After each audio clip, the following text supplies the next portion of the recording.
Hello. Hello. So, as you can see, I've got things a little set up here. Today's stream is a little different. I don't think I've ever done one of these. But, yeah.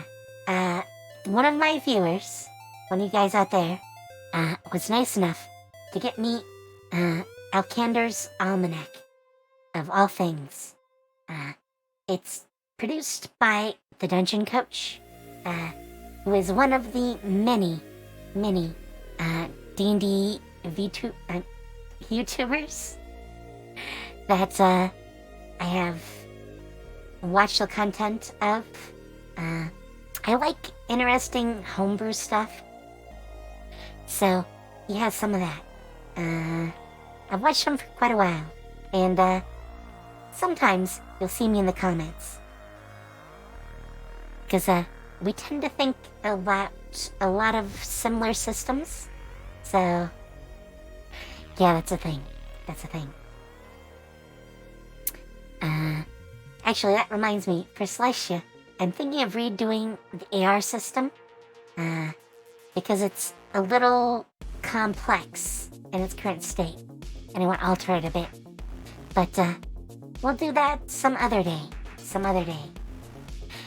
So, obviously, I have the PDF up right now. I don't have the physical book. Physical book would, well, I mean, they're nice, but I don't really have room. So,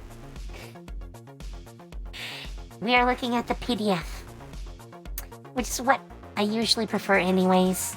That way, if I'm looking at something, I can pull it up on whatever device I might need. So, yeah. So, we have the wonderful art. This is the actual cover over on this side. If you can see my mouse, because the mouse is just white. On the right-hand side, you have the alternate cover on the inside. Or I guess the back. I have literally no idea how the book actually looks, but it's page 2, so I'm assuming it's an inside cover. But, yeah. As you can see, this is for 5e. That's why it's got the 5e logo.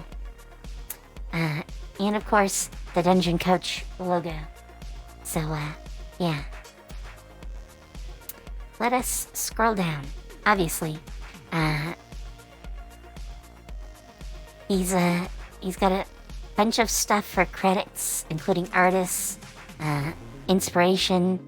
So, Brandon Lee Mulligan, Matt Mercer, Luke Hart, Dale Kingsmill,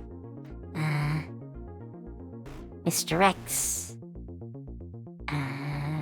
Professor Dungeon Master, who I don't think I've ever seen, Jazza and Dave, and Geen DM in Zipperon, or Zippernon Disney. And then a lot of backers, because he did a, I'm guessing this is Patreon funded. That's my guess. Though, I think they might have had one of those, funding sites that they used to get it as a physical book. Because these things cost a ton. I looked at doing my own, like, PDF only version for like Slicia, and it proved really expensive.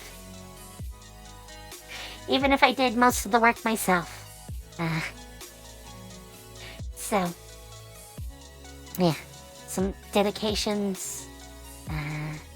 In fact, he's got an entire team that helped him out. Also, a dedication to YouTubers. And his wife. Because, you know, important. Very important. Now here we get to the contents. We're gonna go through from start to finish, hopefully. It is 200 odd pages. So, how much time we spend on things, we'll see. We'll see.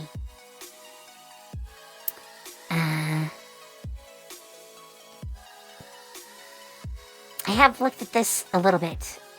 In particular, I'll let you know now.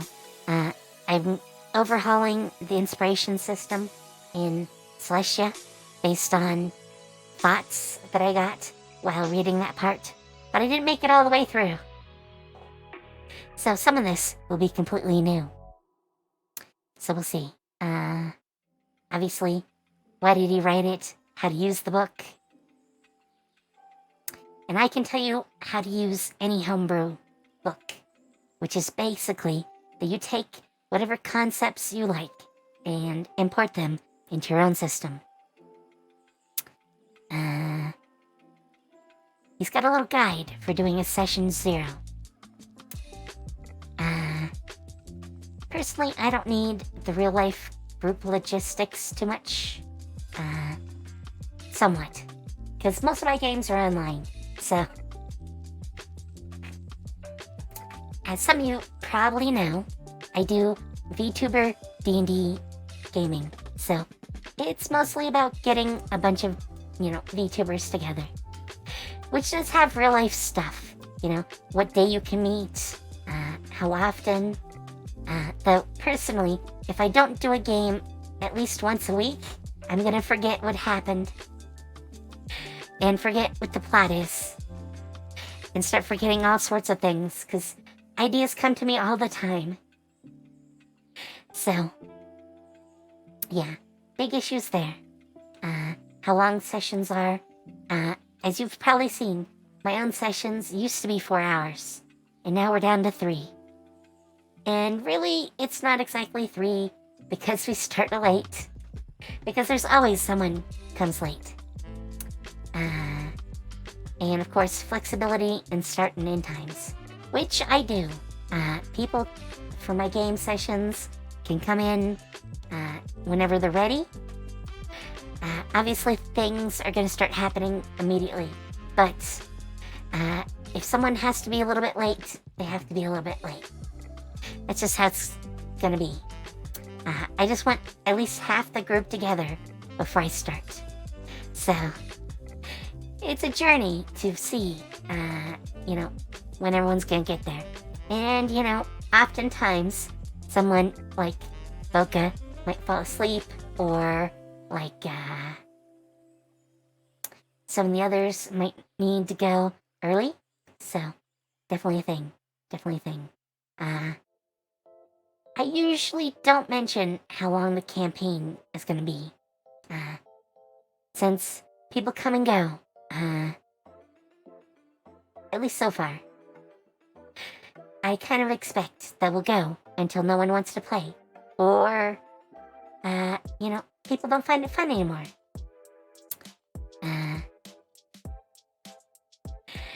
I don't really have these starting conversations either. So, yeah, that's a thing. That's a thing. How to handle player absences is important. If I can, I'll have the character be absent. But if they're in the middle of something, I just have to run the character. And since I tend to do Milestone XP, and we'll get into that later, because I know it's going to be in there, they're all going to level up at the same time, no matter what. I could do, individual XP, but that's all this, behind-the-scenes stuff I have to keep track of. And I know the players probably aren't. So, it's more work for me. So, yeah. But we'll talk about that more later. I don't usually have a backup, which is one of the things here. Because, if we can't play, it's usually because I can't get more than half the group together. And, usually those that can be there will just have been there for a while. He goes into whole social contracts and expectations. This part, I don't really do. I know it seems like I should, but, yeah, I've never specifically stated any of these. I probably should. Obviously, I do my own campaign settings. I have specifically on the wiki for Celestia the homebrew rules and character creation stuff.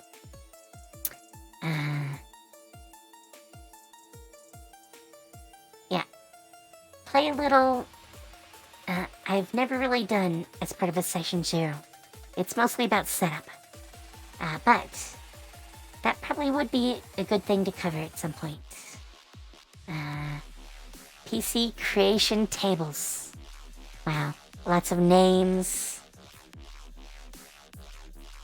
surnames, first names, professions, even quirks and personality traits. Most of my players, I don't really make them, pick quirks and personality traits. I let them do that organically. So, definitely a thing. So, we're gonna jump right to general rules. So, he's got some basic mechanics stuff, like jumping. Really quick, I can tell you from having read this that, he ties jumping to ability score modifier. However, that's sort of a bad thing. If you have a 10, you should still be able to long jump. But here, since it's your modifier times 5, because almost everything in D&D is around 5 feet. That's what most spaces are. So your character fits in a 5x5, square. That's 5 foot by 5 foot. With this, it would say if you have a +1 modifier, you can jump 5 feet for a long jump. However, if you have a 10, that's apparently 0, because you're, multiplying by 0, and that is always 0. So, I don't like that part. I would make it a minimum of 5. Though, I would probably have it be a bonus. So, 5's a minimum. But, if you have a +1, you gain an extra 5 feet. So 10 feet total. And it goes up from there. I don't think that's really realistic. I don't think, a really strong person is gonna jump 20 or 25 feet as a long jump. That seems really high. I don't know what, the typical long jump is. Heck, let's look it up.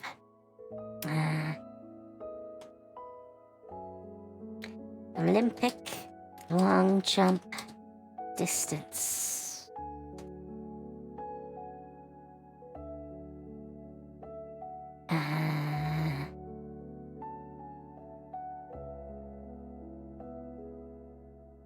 Yeah, I want to know what the longest jump is. Okay, meters. Around 9 meters.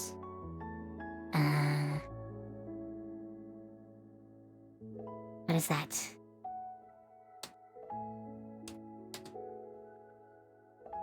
About 30 feet. So I guess it's realistic. Just. So your 18 strength characters are gonna have about a 30-foot jump. Long jump. So that's in line with Olympic athletes who probably don't have 18 strength in the real world. Most of them are very, nimble, and they're strong, but not, they're wiry strong, not lift big things strong. Though, that's a problem I have with D&D in general. But, yeah, I could see doing that.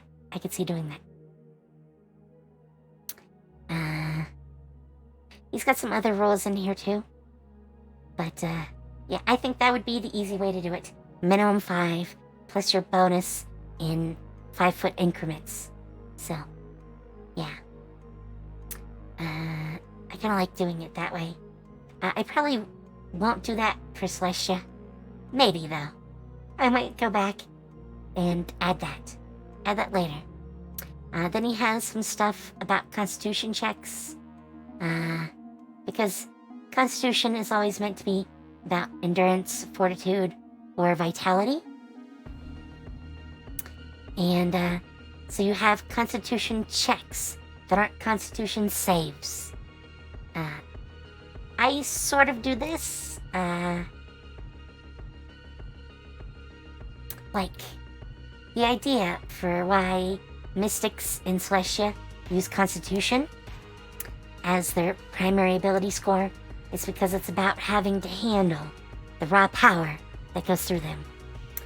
It's shaped by intelligence, but the raw power is what is the true variable, for the spellcasters at least. Because it's a hard limit to how much magic they can handle. So, basically he says that combat effects and spells should be saves, because the character's life is actively in danger. Which is what the save mechanic is supposed to be. And has always been, actually. Saves in D&D have been around forever. Though they didn't used to be tied to ability scores. I actually played a lot of, 2nd edition. Because,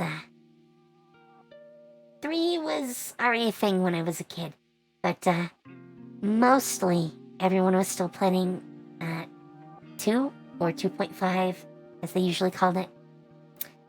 And those had some different saving throws. And I had a lot of old stuff that my mom found for me. So, I had a lot of stuff even from 1st edition. So. But, yeah. Any stressful situation, basically, can bring up a Constitution check. In fact, it's a good thing for, a lot of athletics checks to be Constitution rather than, strength. And, I definitely do, where, you can have, Constitution, as the skill used for an athletics check. It's hard to do, though, in Roll20. Roll20's not really built for it. So, yeah. Holding your breath. See, now, I kind of like that, again, it's tied to Constitution modifier. Or, modifiers in general. But he makes it a minute. And there's no minimum, again. So, yeah. Having actually been a swimmer as a teenager, and getting up to the point where I could be a lifeguard, I would say I have a slightly above average Constitution, but a minute holding your breath would be about the limit for me. I don't even want to know what it would be for someone who's not as,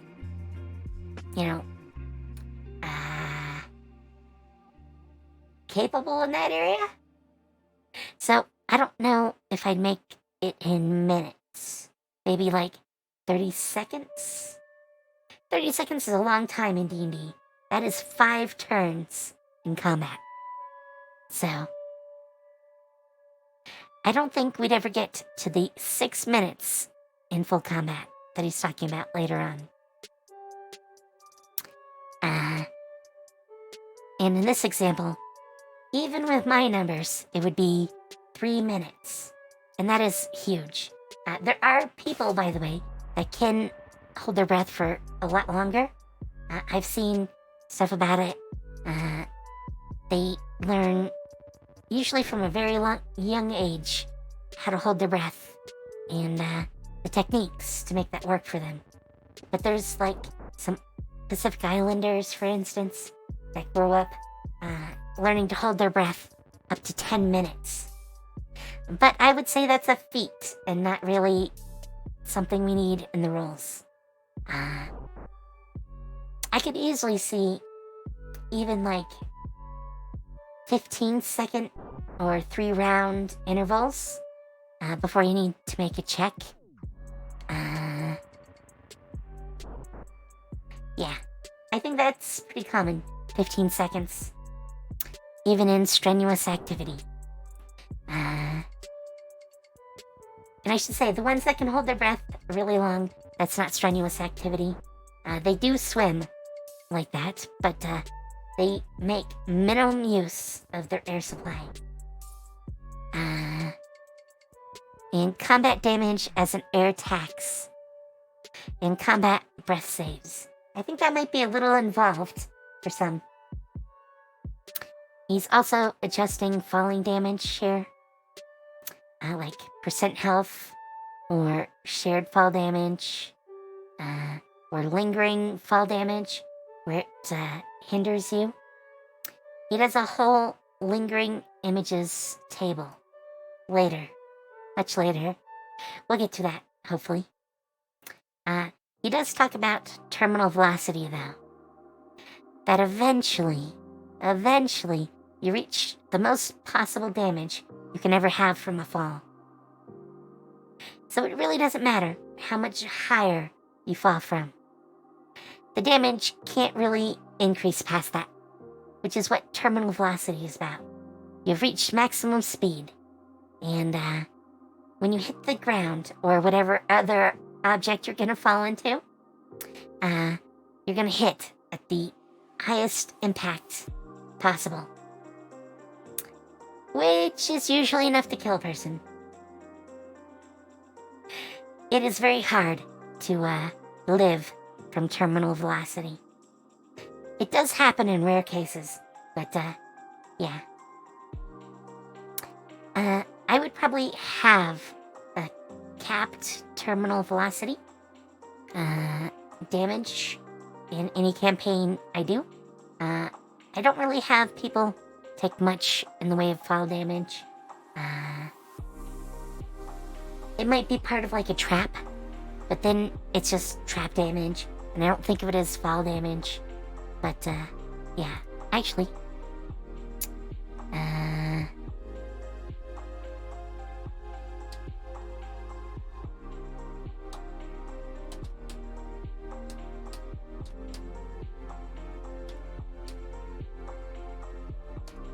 alright.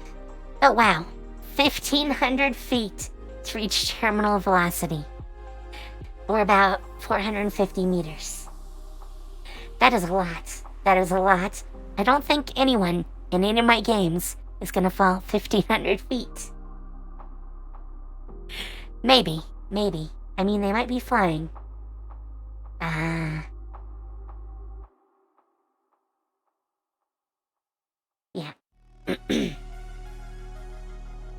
I mean, he's even talking about 100 feet. But that is not terminal velocity in that case. He also has rules for leveled healing potions. I don't have leveled healing potions, but I don't know if you guys have actually looked at it, because it hasn't come up yet.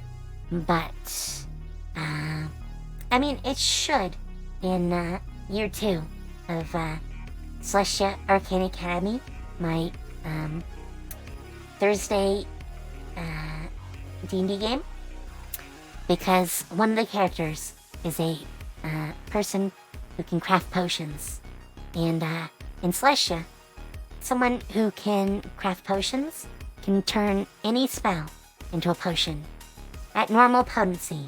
So technically, you sort of have leveled healing potions. And we'll see that probably soon. But they're not like this, where you buy a first level healing potion and it does, specific healing, basically. Also, first level potions would be really strong, really strong.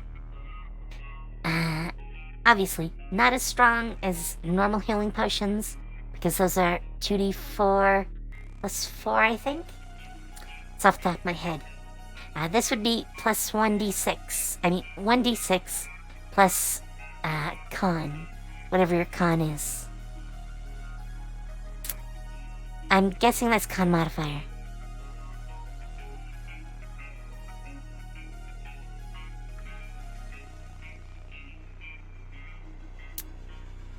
Yeah, con modifier. So, if you didn't have a con modifier, it would still be 1d6.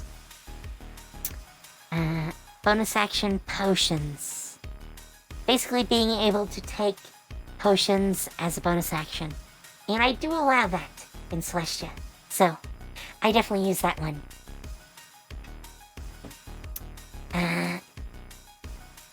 And then, apparently, full power potions. Because he apparently cuts the effect if you use them as a bonus action.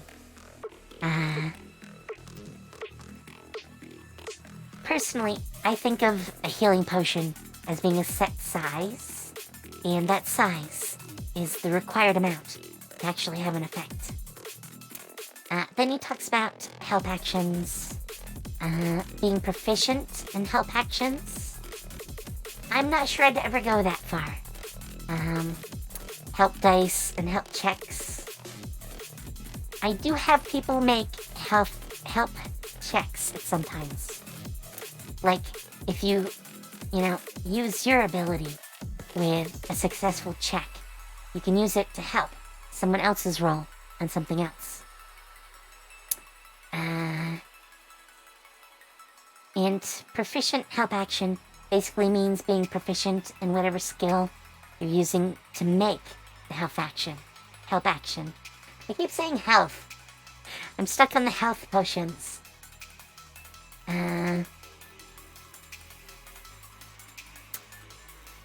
Yeah, I probably wouldn't do help damage, though I am working on a tactic system for Celestia. We'll see when I actually finish that. It's at a very early stage right now. So, if you use tactics, and there are set tactics you can use, I'm thinking of tying it to the inspiration system, actually. So, you and someone else can decide to spend inspiration to do a joint tactic. And you'll have, a boost to damage. Though the details are going to vary, depending on what type of action you want to do. We'll pass that. Advantage and disadvantage stacking. Basically, that's making modifiers, plus or minus, when you have multiple sources of advantage or disadvantage. I don't usually worry too much about that. I don't really allow for, double advantage. You either have advantage, or you don't have advantage, or you have disadvantage. There's only really 3 states. Fate rolls. Fate rolls are just a random d20. Sometimes I will have people do that. It's where it's not tied to a specific skill or ability. So there's nothing specific to roll. Or at least you might not see it at the moment. Definitely something I do. Damage severity by level. Scaling damage dice. Yeah, this is basically the sort of thing that you worry about when you're setting up traps and such. Usually, I use pre-generated modules to create, the base scenario. I usually modify them quite a bit to fit whatever I want, but the scenario is going to come from a module. Mostly because I'm really bad at making maps. I'm horrendously bad at maps. So, altering an existing scenario is a lot easier. And usually those are going to have like, existing damage and such for, like, their traps, if they have them. You've probably seen, if you watch the original Celestia campaign, which is on Sundays, that we do a lot of traps. They got hit by an entire trap room at one point. Well, series of trap rooms. And last episode was basically a set of challenges, which are basically traps. And if they failed, they'd take damage. Which was basically a way of wearing them down before they got to some combat. In fact, 2 sets of combat before I let them have a break. But this is the sort of thing you think about. You know, is it an inconvenience, so the damage is kind of light? A setback, so a little more? If it's dangerous, even more? If it's deadly, then even more. Or extremely deadly. And he has D4, D6, D8, D10, D12. I don't usually think of it quite like this. I can't probably show you, but maybe I can. Hang on. Alright. So, I actually created a character who I call averages that are in each of my games. So if I need to know the average, or if I need to roll any specific size of a die, I can just come in here and roll that, or find the average. So, I use this a lot when I'm working on, like, steps of damage. So, you have D4, D6, D8, 2D4, D10, D12, 2D6, and 2D6 is higher than D12 because the average is higher. So, theoretically, that would be higher. 3D4 is actually also the same as 2D6. So those are pretty interchangeable. But this is really nice when you're working on that sort of thing. I have steps all the way to 64 or 46, depending on how you want to word that. 64 is actually higher average damage. So, by 1 point, but still by 1 point. And mostly because the way the dice work. Obviously, a 1 is the lowest thing you can roll. So if you're only rolling 4 of them, your base is going to be 4. If you're rolling 6 of them, even though the range is smaller, your base damage is 6. So, that's going to affect the average. But yeah, if you don't have one, coming up with something like this is really useful.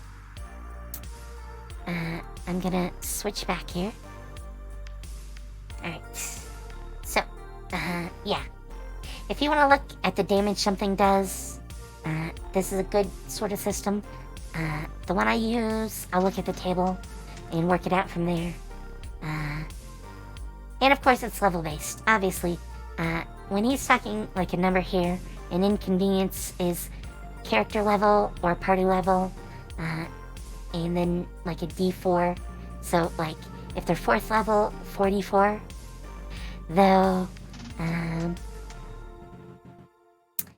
not sure I'd go with that. And sorry if you hear some noise. The neighbor just decided to mow their yard. Actually, hang on 1 sec. 1 sec.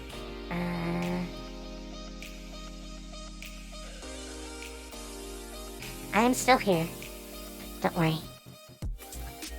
I'm just gonna try to hopefully remove that. Sorry about that. I am not hearing it now. I turned on the NVIDIA noise removal, noise cancellation. So hopefully that fixes it. It's gonna affect my audio a little bit. Because it's not perfect, but Let's go on. Custom spellcasting modifier. So this is hard for me, mostly because in Celestia, and when I was thinking about it for Celestia, the raw ability to learn and understand magic is always intelligence as far as I'm concerned. D&D wants to split that up because, otherwise you wouldn't have the range of different types of characters. Like, I removed warlocks because in technically sorcerers, though I have what is called a sorcerer, they're not that different from wizards. A lot of traits go between the two. But anyways, yeah, I only have a few caster classes because intelligence is basically the single modifier in all of Celestia. But if I was gonna have paladins as in the original text, and they're charisma-based spellcasters, but maybe, especially with some of the, subclasses, I could see a subclass, even of the straight D&D paladin, being, intelligence or wisdom. Which would definitely change the class. And he's talking about why you might want to do that. Obviously, for my system, intelligence is always the base modifier. Mystic is the only exception, and that's because they have the potential to use much more power, so their body becomes the limiting factor, not their mind. They still need a high intelligence for a lot of things. Anytime they need to check on something magical that's intelligence-based, then they're talking about custom saving throws. And this is basically allowing people to pick a primary and a secondary saving throw rather than having them be class-based. And multi-classing with extra attack is the next one. I could actually see doing custom saving throws, though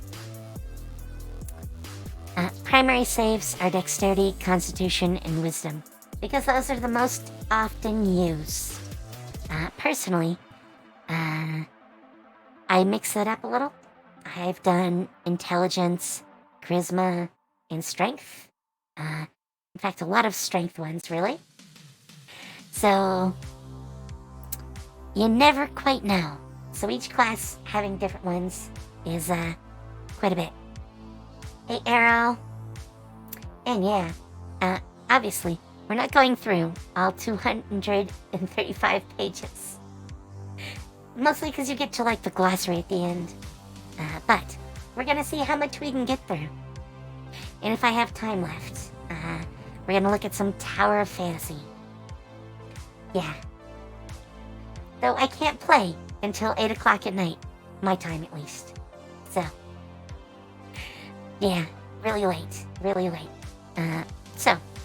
That's why I'm doing this now. And we'll see if I actually get to Tower of Fantasy. So. Extra attack multi-classing. Usually, if you take, a paladin level and then ranger, you don't get extra attack until you get it as part of being a ranger. In this one, basically, extra attack would be given out a lot like it was in, 2.5, or 2. By that I mean 2nd edition of D&D. So it was level-based. So no matter what levels you had in what, classes, you would add them up, and that would become when you got things like extra attack. Because attacks were based on your level, and you could actually have more than 2. think fighters got like 4 in very high levels. It's been a while, but I seem to remember 4 being pretty common. 2 for like clerics or like mages. Wow. Wow, that lawnmower is so loud. Even with noise cancellation, it's still getting through a bit. Okay, here's another interesting system that I might look at. Intelligence proficiencies. So, the idea is that you would get a number of additional proficiencies outside of your class 1s, or as part of your class 1s, due to your intelligence modifier. So if you're really smart, you would have more proficiencies, whether those were skills, tools, weapons, or languages. In fact, in earlier versions of D&D, intelligence decided how many languages you know. I would still probably give people a bonus for being really smart to what languages they know. So if you had like +4 intelligence bonus, I would give you a pass if you wanted a couple of extra languages. Easy. And then he has making them cost different, like for 2 points of intelligence bonus, you get 1 skill proficiency, but you can get a tool, weapon, or language for 1 point. And I could see doing that. It's hard to say for sure, but then he has bonus level up perks. And these are really tuned to what the character wants to do. Celestia, by the way, has these in the primary campaign. Basically, that is what celestial paths are meant to be. They are something to aid the build of your character, but they offer specific bonuses, and very strong ones actually, because they're supposed to be making you more powerful. Like, literally, the party in Celestia can take on threats that are like 2-3 levels higher. So, yeah. Then in talking about group milestone perks, this is sort of a thing that I use in Arcane Academy. Because the entire party was involved, they all gain access to something.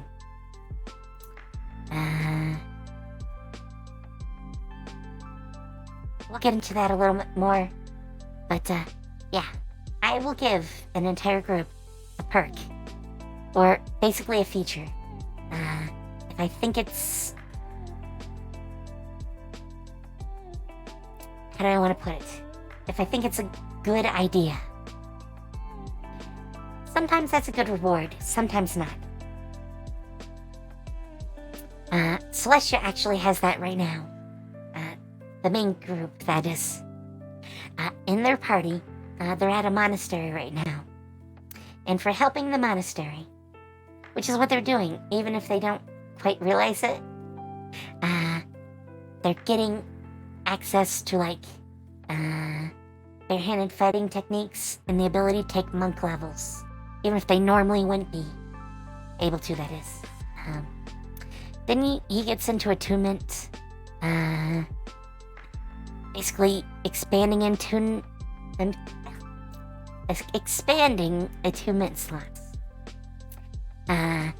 Conventionally, it's an artificer thing to have more attunement slots. I don't really do that. Well, I think it is a feature, but I do have bonus attunement. Basically, there's the normal attunement, and then your proficiency bonus on top of it. For artificers, at least. I think I plan to do that for some other stuff, I don't remember exactly what I did. It's been a while since we've even worried. Haven't really given out a lot of items that require attunement. So, yeah. Intelligence modifier being another one. I kind of like that. Using your intelligence modifier to gain attunement. Definitely very helpful. Then scaling attunement slots. So, like, you could have legendary items that need 2 or 3 attunement slots. Also doing some alternatives, like DC based. So if you can, pass the saving throw, basically, well, not a saving throw, but like ability check, then you can attune to an item. Or hitting a certain limit, and then you can still attune if you can pass the ability check. Then there's equipment slots. This is actually how it used to be in old versions of D&E. So like, you could have one thing attuned to your feet, one thing to your head, a necklace, one ring on each hand, basically. Belts. Obviously there are lots of different ones here.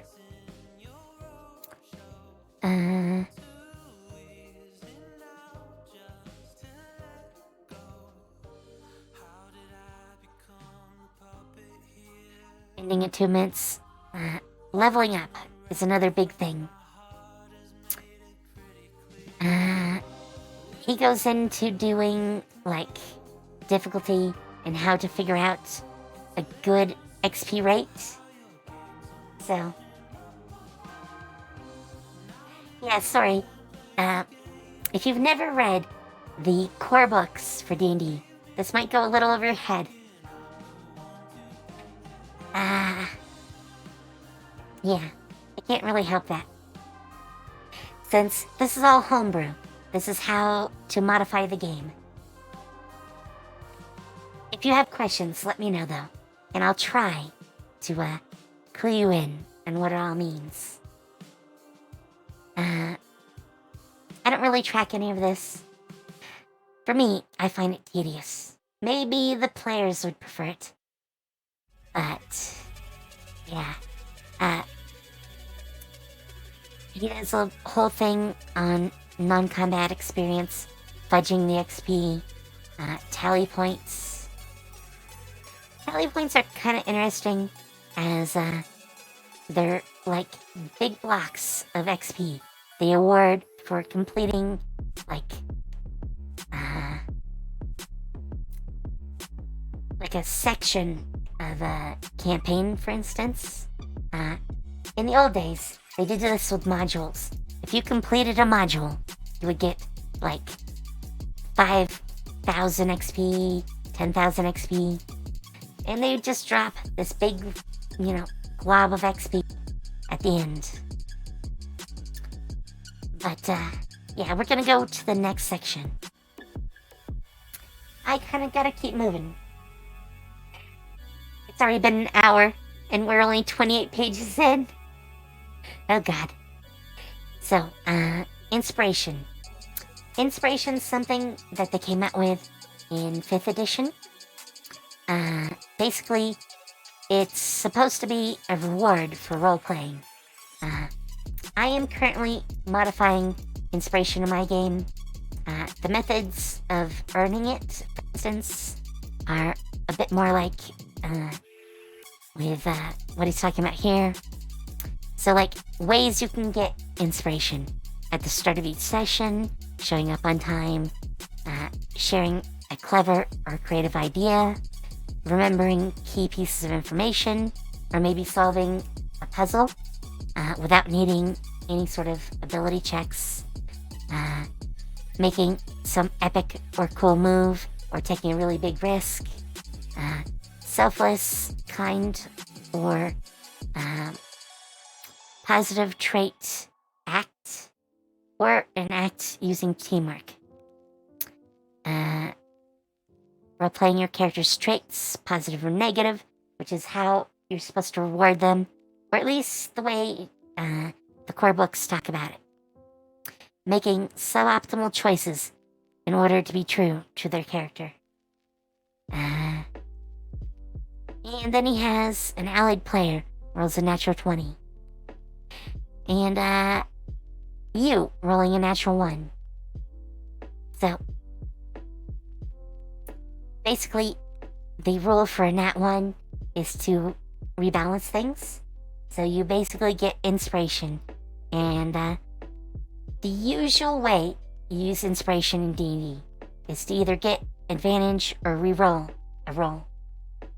So if you have inspiration, you can re-roll or have advantage on any check you might want. So basically, it would be a good counter for a nat 1. Because you could re-roll a nat 1. Obviously, you would give it after the consequence of a nat 1. So you can't use it, like, on the bad roll. But on another one, you make the comeback. Which is kind of nice. Player-led inspiration as an option. So where, like, other players can decide if you get inspiration or not. I would not personally do that. But I know some people have. And some people like it. If you have a really strong group, as far as, people that have been playing for ages, that might be a good choice.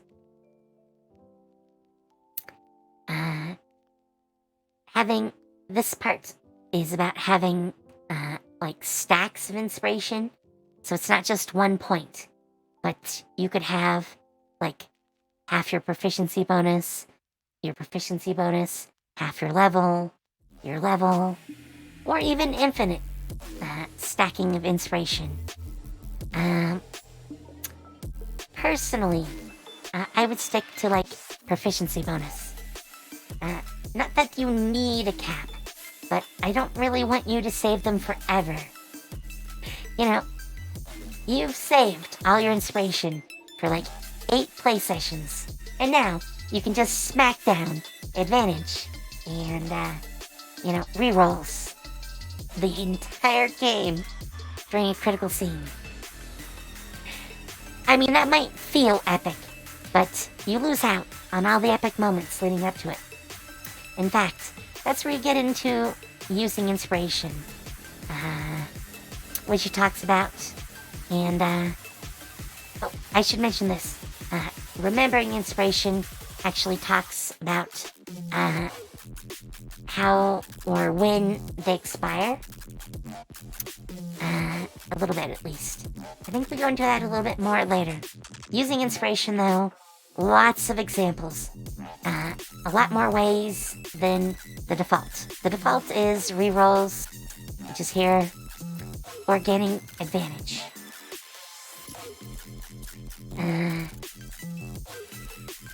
This is about just letting them pass a save if they would otherwise fail a save, which is basically giving them advantage or reroll. Though it's, specifically, a pass. I would personally not do that. But I did add some of these as ideas, and I'm going to expand on those. Bardic inspiration and how to handle it if you're doing all this stuff with inspiration. It's a good read. Personally, I did a lot of things with bards in Celestia. So, for me, at least right now, I don't really need, how to fix bards due to this. This won't really hurt my bards. And then he's talking about ways to earn inspiration. And sorry if I fade out. Sometimes the noise cancellation gets a little confused. He's also talking about heroic inspiration, like assigning a point value to different things you can do. That seems a little too complex as far as I'm concerned, but some good ideas there. And then class-specific inspiration, and talking about all the classes.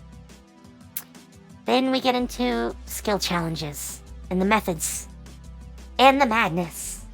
Basically, about the checks that characters make to perform different actions. Like when you set the DC, before or after. Personally,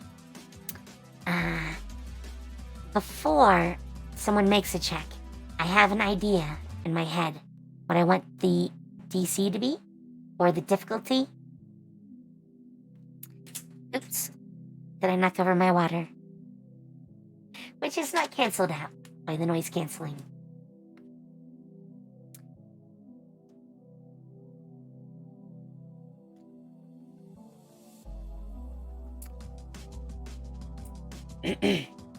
Sorry. So, he's talking about fluid or incremental DCs. I actually use what I consider fluid DCs. Basically, that means that the difficulty or the minimum roll, for me, is actually more of a sliding scale. Like, maybe if you get something between 10 and 15, you might succeed, but there's some sort of cost to it. He actually talks about that a little bit here. I don't think quite yet, but we'll get to that. I do that a lot, and if you get, like, way higher than the default, so say it was a 15 that they needed, and they get an 18, I'll give them some little bonus. Usually. Not always, but usually. Also about contested DCs. Basically, contested DC is where either two players or an NPC and a player both roll their own checks. And they compete directly to see who has the higher roll. That is actually something that I like, and it's actually used in a lot of other games. And even previous versions of D&D, but they got rid of it. So, yeah. They're talking about group DC, where the entire group rolls, and how you handle that. What is a success or a fail for that? I do a lot of, like, group averages. So, not always. But that is one way to do that. Depreciation DCs, where the more people that succeed, they lower what the DC is. So maybe for the first person who does something, it's a 20. Then for the next person, it's a 16. The following person, it's a 12, figuring they succeed. And then erosion DC, which is kind of like that. If you guys want, you can read the book yourself and see how that works. Conflict contests.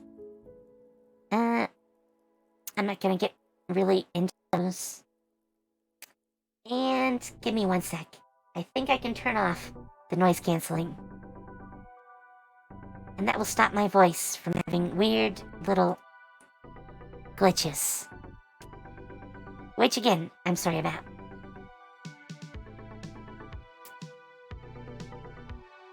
But yeah, I think they're done mowing the yard.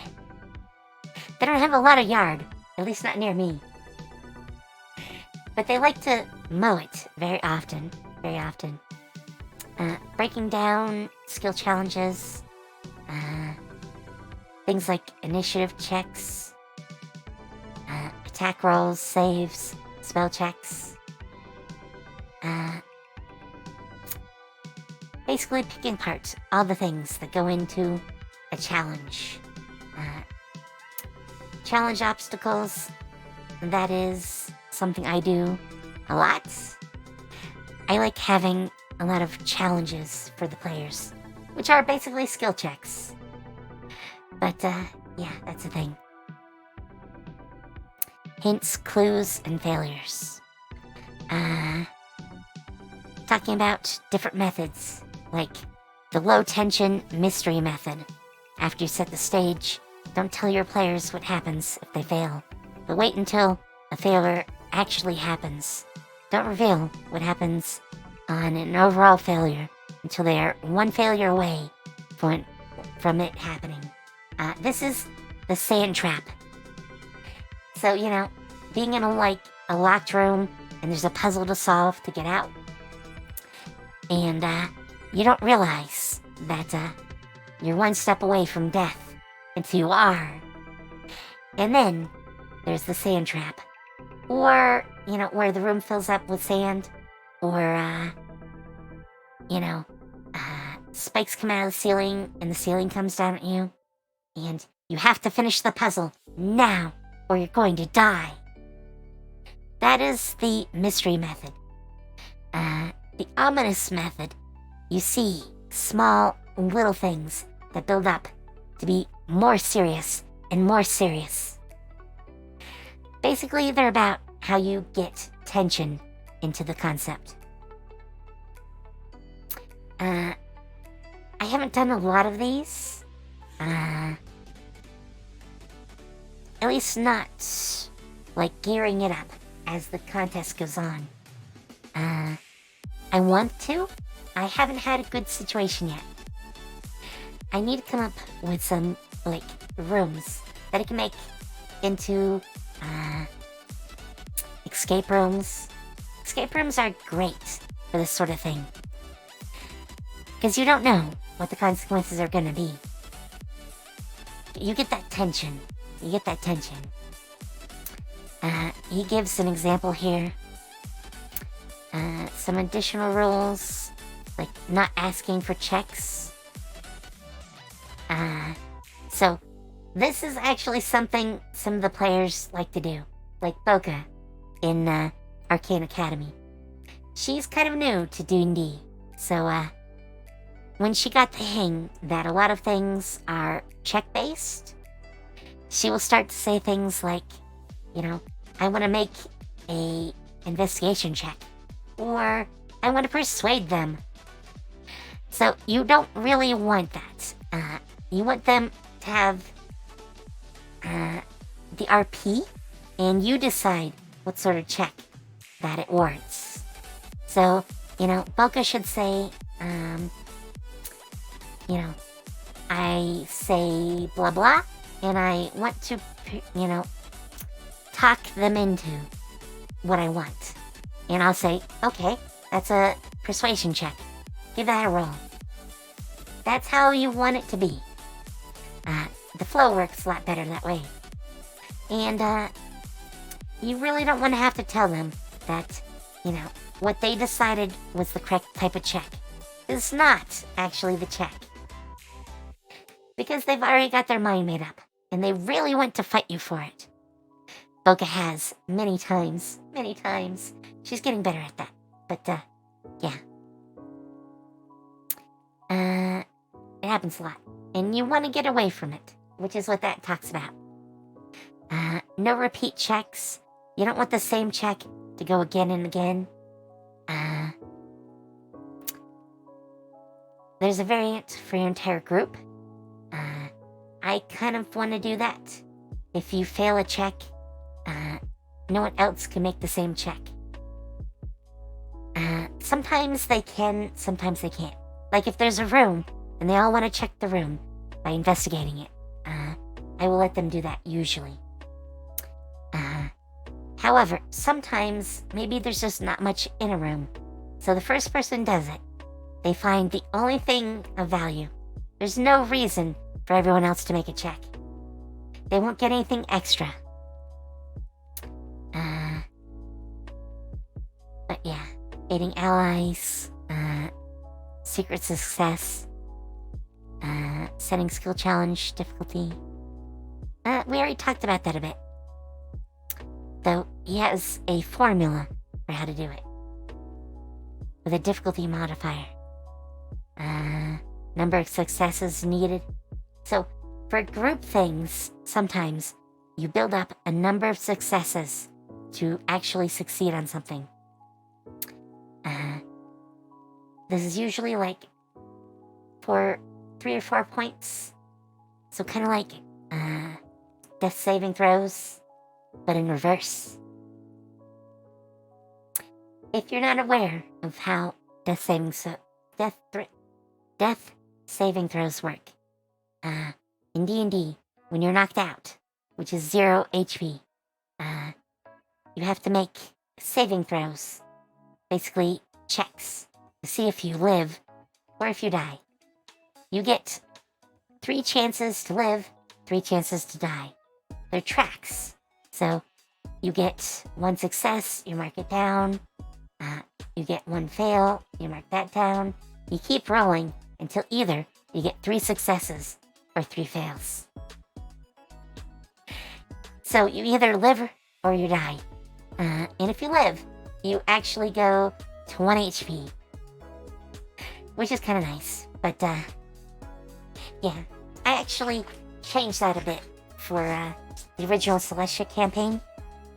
Because there, the characters, because of their celestial path, can't actually die by just getting knocked out. It takes more.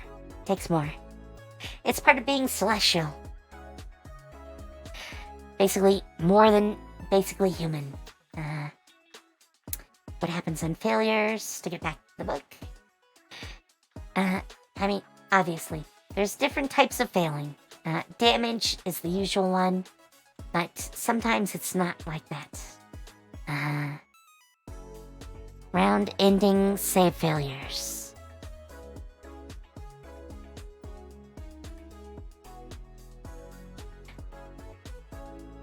So, this is talking about something you might see with, like, a legendary, like, boss. So the legendary boss might actually, like, have, like, a lair action where, well, here, this is a good example. In last Celestia campaign on Sunday, the villain could fear everyone that was inside the palace. So everyone had to make a save. And if they failed, everyone would have to run away. That can actually take you out of combat for a moment. And talking about how you deal with that is what this is all about.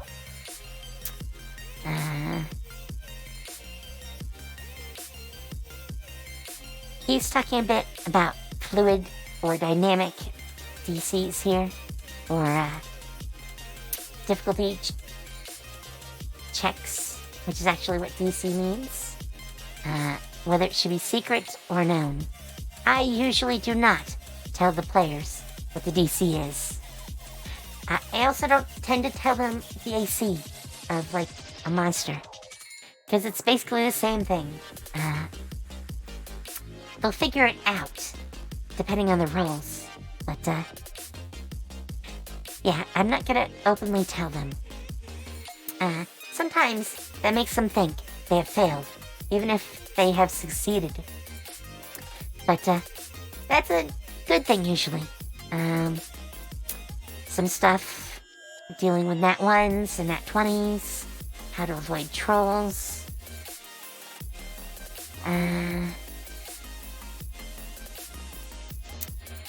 Adjusting on the fly. Checklist, create them. Good stuff. I basically have one of that when I make a challenge. Good times for when to use them. 1 round skill challenges. Tiebreakers, checkpoint challenges. I've done this, though it seems not quite like that. But, yeah, basically, those are specific challenges that are checkpoints. Basically, steps to achieve an overall goal. Roleplay challenge system, which is basically using roleplay to explain the results of a D20, which is basically what I tried to do as the DM. Players could too. I don't have any players in either of my campaigns that tend to do it, but they could. Chase scenes. I have not run many chase scenes. I'm not big on chase scenes. Well, I've sort of had enemies try to run. We should start a chase scene. But, yeah. I don't really want to use a chase scene if I don't have to. But that's just me. I'll skip past those. Chase scenes are hard. That's why I don't usually use them. They're roleplay heavy, rules light. Because D&D isn't really set up around the idea. None of their modules or anything have chase scenes. I sometimes like them though. But they're very hard at times. Because there's not really a map used for those. Some players don't like them. Mass combat. I'm not really going to talk about mass combat. It's handled questionably in D&D. They used to have it as a separate system, so you'd buy like a mass combat book, and that would add to it. Yeah, this is all about mass combat. Social encounters. This is something I really want to do for, in fact, I sort of do for Celestial Arcane Academy. Each person has basically a disposition. So, enemy, unfriendly, neutral, friendly, ally. It's basically sort of a graph for how much they like you. In fact, they talk about shifts and how the system sort of works, like acquiring points that shift them up or down the scale. For Arcane Academy, because a lot of the characters are long-term characters, so the players might be involved with those characters for the whole 5 years that the characters are in the campaign, because they go through 5 years of school. But because of that is a lot of time to get around the NPCs. So there is a 20-point scale. 10 negative, 10 positive. With 10 being a great ally or a best friend, however you want to look at that. 5 being friendly, so your friends basically. 0 or anything up to 5 being basically neutral, or anything from 0 down to -5, so -4 to 0. Including the -4. That is still neutral. At 5, you become unfriendly. And then it's down to hate when you get to -10. But yeah, that's a fun system. I like to use it with NPCs. Talking about ways to alter that, either temporary or more permanently. Getting NPCs to do things you want by either using skill checks and how friendly they are, or bribing them. That's actually in here. Npc Insight Checks. Basically, what you get when you use Insight. And I expand it to be anything you might pick up. Kind of like what they're talking about here. So, very, very strong section.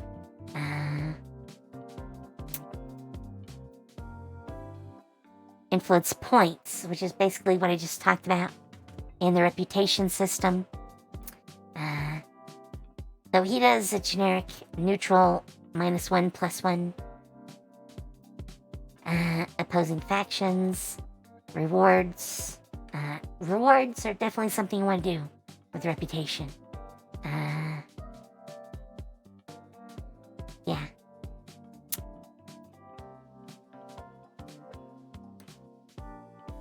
Player improv rules. This is things like, I know someone. I wish my players would use this more. It's actually something I'm specifically adding to the inspiration system when I do it. Being able to say, I know a guy that might be able to help us, is a very interesting part.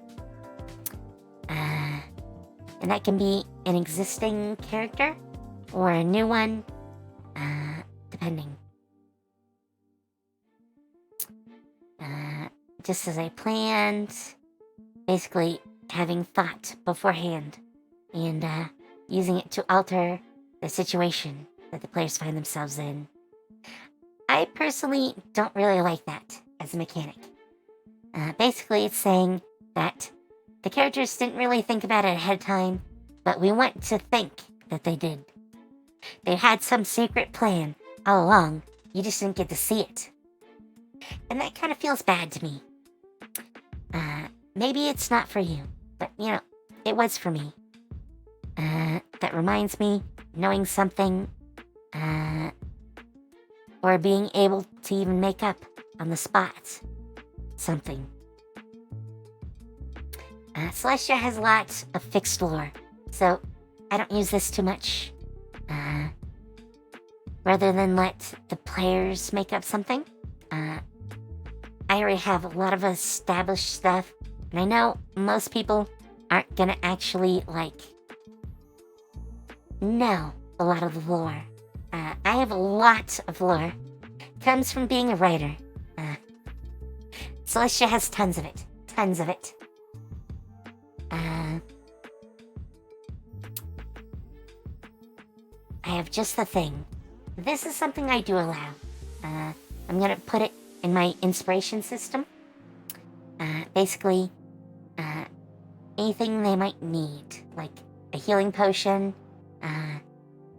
I'll let them retroactively spend 1 inspiration point for having picked up a potion earlier.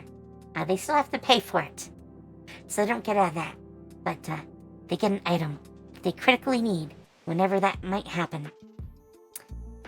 Exploration pillars, dealing with mysteries, downtime, social encounters,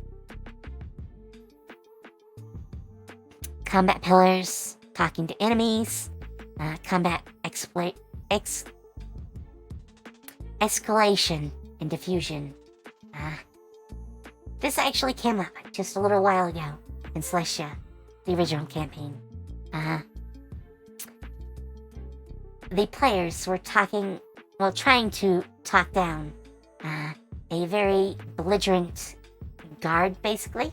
They didn't know he was a guard, but he was armed, and he had 2 buddies with him, and they were in the space the players entered.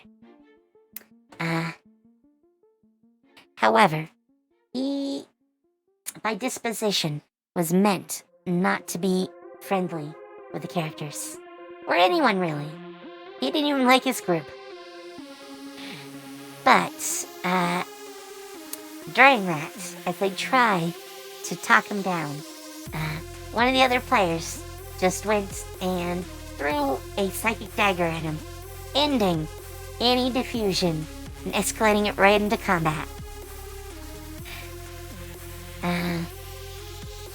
So not quite a combat escalation, because it's before, but you can have it during or after, though if you've already beat the crap out of someone, I would say, they're probably not going to be happy with you. I don't know anyone who would be. Then we get into some role-playing tips, basically. The first part are for GMs, using voices. I am not so great at those. I try to do what I can. Exaggerating quirks.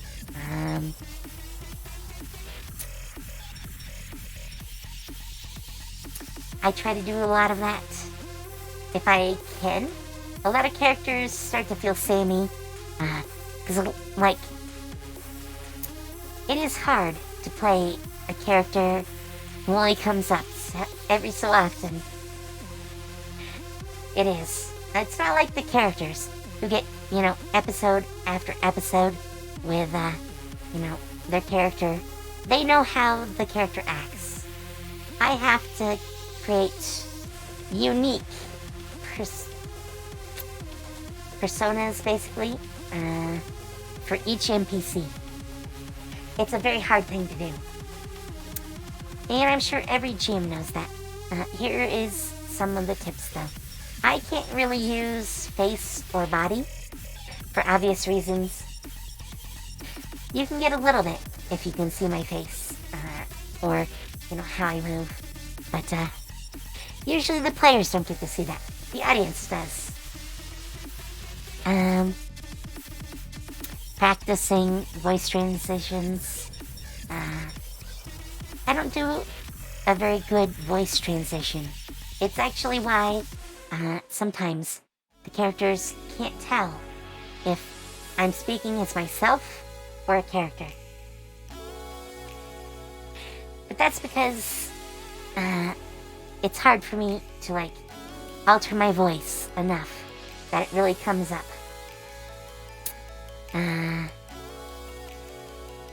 Role-playing systems, which is basically systems within roleplay, like inspiration, thematic progression,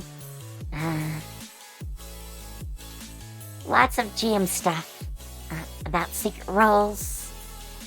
I can't really do secret roles because Roll20 isn't really set up.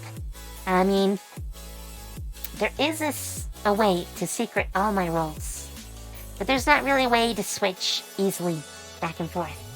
So I would prefer to just have it all out there.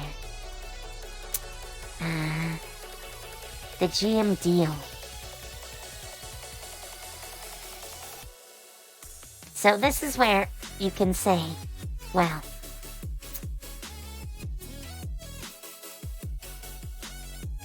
maybe you want to hold the door open.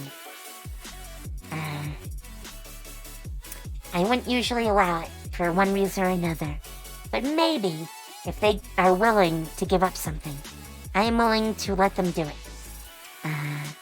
There's examples here.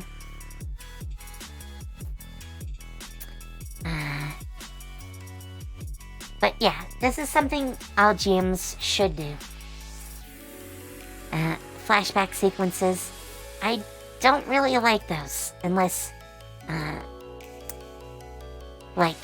they're the stuff that both the players and the audience haven't actually seen. If it's something that makes the current situation more interesting, I'll do a flashback. In fact, for Arcane Academy, there are flashbacks of the enemies that you guys will get to see. So will anyone that's a player. I'm gonna have those at the end of episodes going forward. Not every episode, but I have someone lined up to do a little improv thing with me, and you'll get to see the interactions between two different villains. One that is shadowy and nebulous, and the characters really can't tell who it is yet. The other is going to be, how do I want to call it?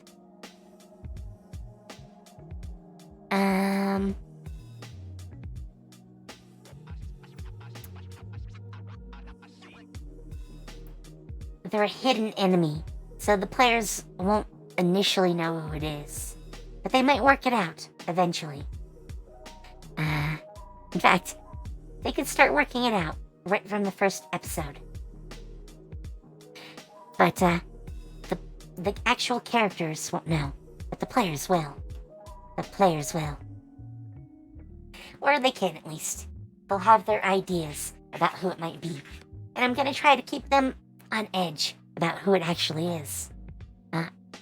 Then he does an adversity system for big, epic, like, roleplay. None of my current characters really have anything like this. It's not like they have a history where, a dragon killed their family or something like that. But this is how you would basically deal with that sort of thing within a game. So it's a good thing to have.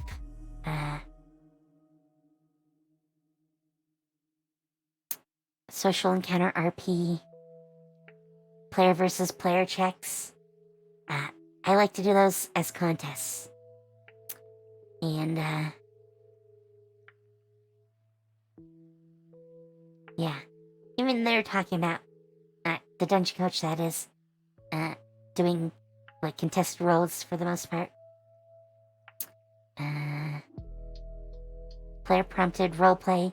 That is what every GM wants. Every GM. Getting characters or players to, improvise and, come up with ideas to make things more unique. How to prompt characters to roleplay. I do a lot of this. How are you feeling? What do you want to say? What do you want to do? Then you tell them to do it in character.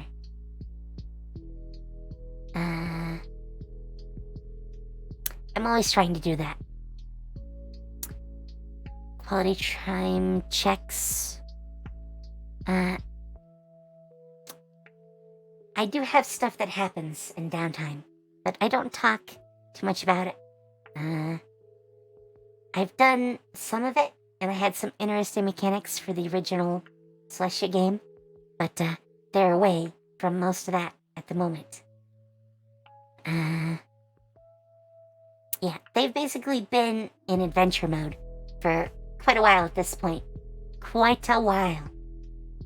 So, yeah, they haven't been doing the quality time or downtime stuff.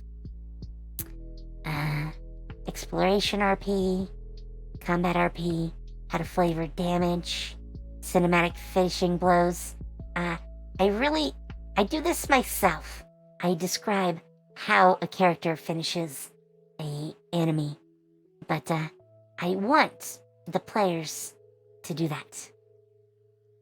And I've prompted it before, but what I get has been iffy at times.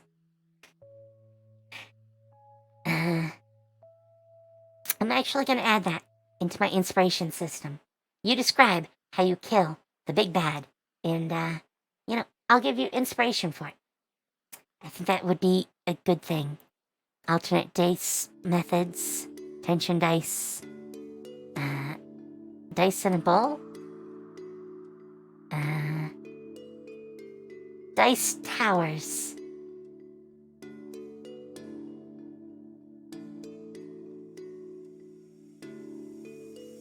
Yeah, hype rolls are definitely a thing. I do a lot of that. So, yeah, very good system. Exploration, inventory tracking, supply dice. Basically, it's ways to obfuscate the very hard rolls. Methods for ammunition. I just don't keep track of it. Nope. I just don't care enough. I care about rations only in certain circumstances. So if, something strange happened, I would worry about that.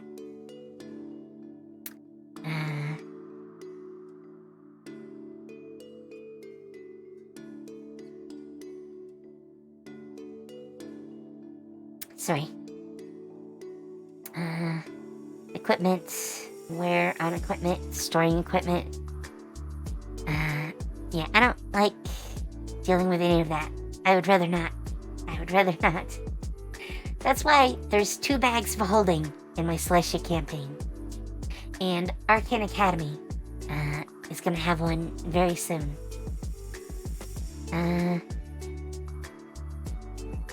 Yeah, I'm probably never going to do those. A wealth system, though, is something I have worked on. Basically being able to trade in money for a wealth level.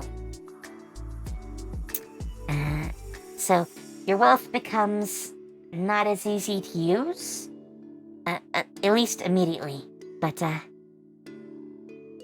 you would be able to get tiers of wealth.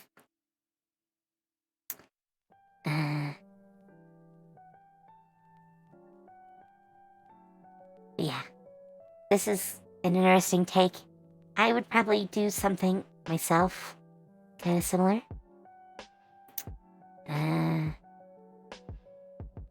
Wealth quirks. Scrooge, you will not spend a copper on anyone except yourself. And you don't even want to spend it on yourself.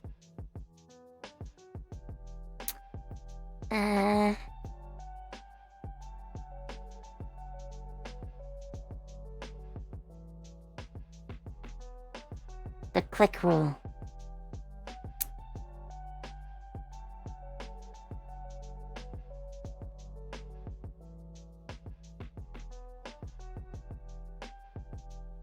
I don't know if I'd use that, but maybe.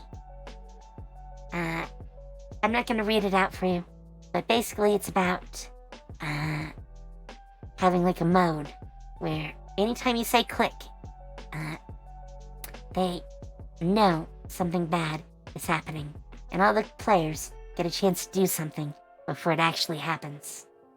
And I do something kind of similar, but it's not with like a single word. I will describe that something specific happened. Or something is going to happen. And let them react to it. Travel mechanics. Marching order. There's a great video that I posted in Discord, I think, about marching order a little bit ago. Daylight hours. Setbacks and shortcuts. Yeah. That's interesting stuff, if you're into travel. Again, I obfuscate most of this. Travel narration, sound, smell, sight.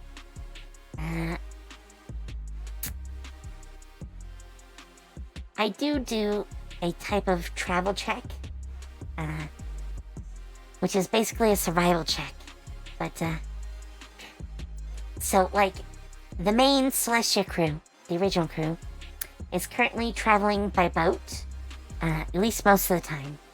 Where they were, until the boat got shipwrecked. Which was a possibility. I expected it to happen at some point. I didn't think all the rolls would be good. And, of course, one of the rolls wasn't. So that's why the boat got shipwrecked. Some other negative things happened too. They were attacked at one point. But that's kind of in there. Part of dangerous environments.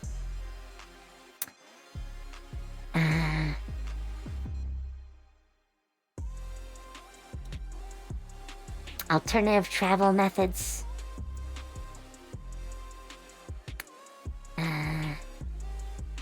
Yeah. I'm gonna have a campaign soon. I'm not sure when, but it's gonna be a little bit different, and it's gonna have more travel. Oh wow, rolls for travel. I could kind of see that. I might add that sort of thing at some point.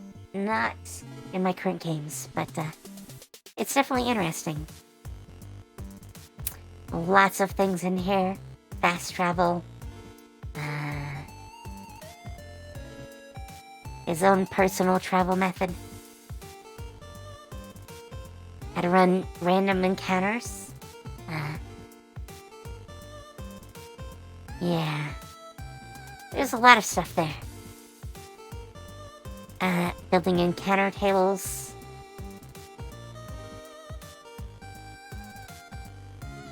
There are a lot of tables.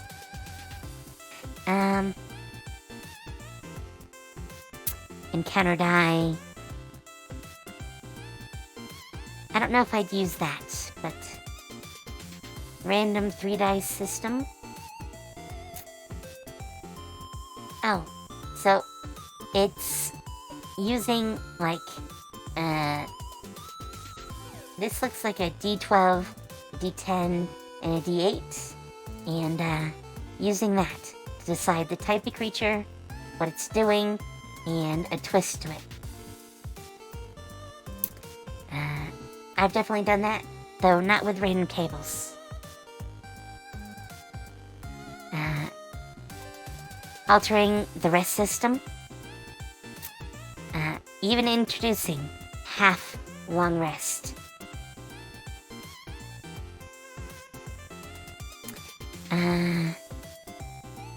Yeah, definitely a thing. He's even got his own personal rest system. With quick rests, short rests, and then long rests. And half rest. I would personally not use that, only because that's a lot of different types of rest. It doesn't really feel like what I want.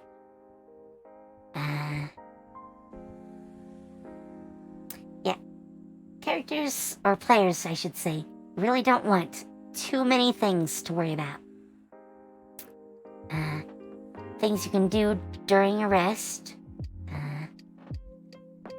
Alchemist.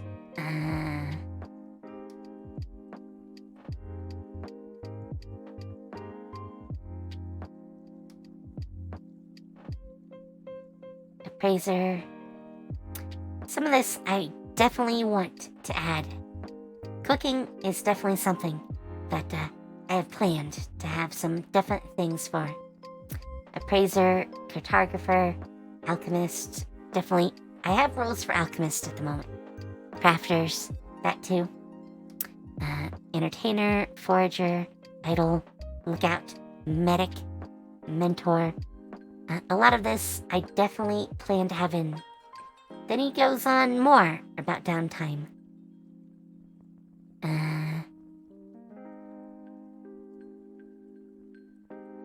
Rivals, world connections. Connecting characters within your campaign. This is a really good thing to do. The players in my current games don't really have specific connections like that. They haven't made within the game. So, yeah, but, like, the way both the main slasher campaign happened, where they all just happened to be in a tavern, and, well, most of them. I think there was one who was not.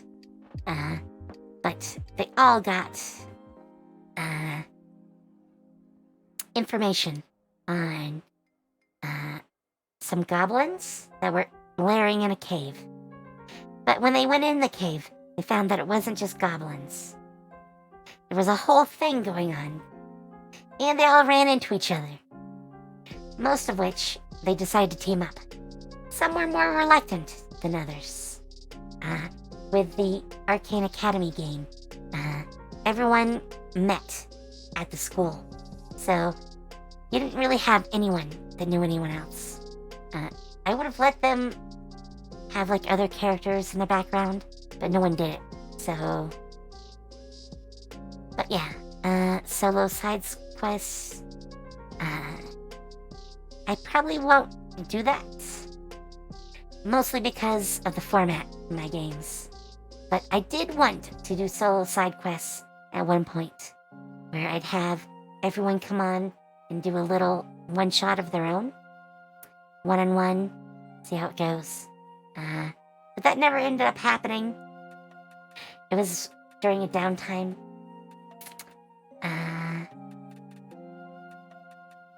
Lots of downtime stuff. Definitely a good read. I won't read it all now.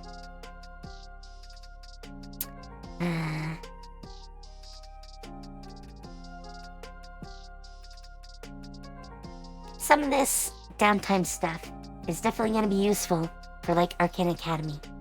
Because they're going to school. It's not all adventure. And a lot of the stuff is about school. So, I'm going to look at this more and take it apart a little bit better. But I want to keep moving on. Flat Monster Initiative. I know what this is. Basically, it's where you have all the monsters go in the same turn within combat.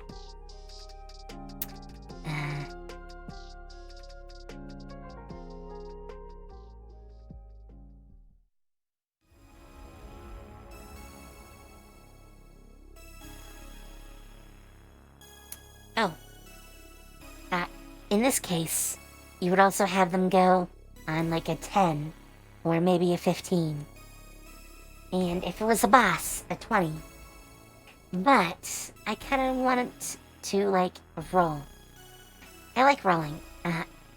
Though, like if I did a lot of like side mobs, I would probably give them the same initiative. Unless I wanted to stagger it. And there's some rules for staggering it. The lead monster, chosen order, group initiative, lots of stuff. I'm not gonna go too far into it, because otherwise I'd be here forever. Forever. Variants, like athletics checks, deception, persuasion, stealth, survival. Rather than classic random initiative rolls.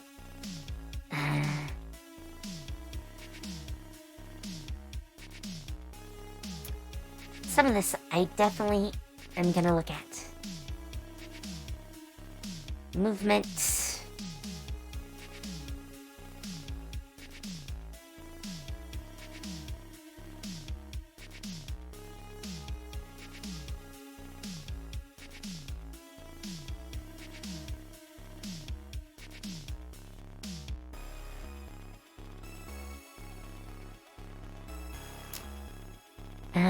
Like, this is an interesting rule. Sorry.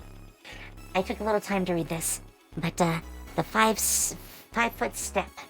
Basically, you can move 5 feet without getting attacks of opportunity. But if you only move 5 feet, you can still make an attack. I would probably definitely use that. New conditions, bleeding. I use bleeding occasionally. Impaired days. Defense.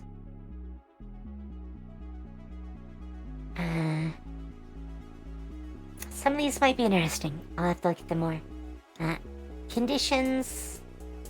There are some conditions that I definitely use that are from Pathfinder that are not in 5e. Mostly because there's some things that 5e tossed out that I really like, as far as conditions go. Alternative exhaustion.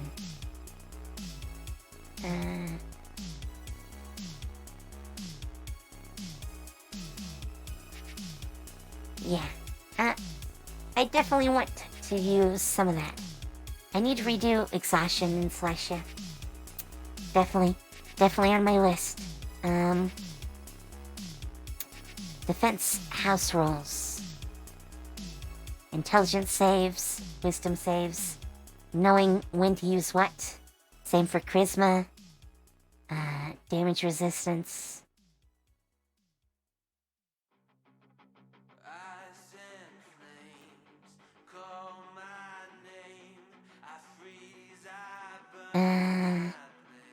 I'm definitely gonna have to look at that more. But, definitely some interesting looking systems. Then he gets into glancing blows. I use glancing blows effectively with my AR system in Celestia that I'm redoing.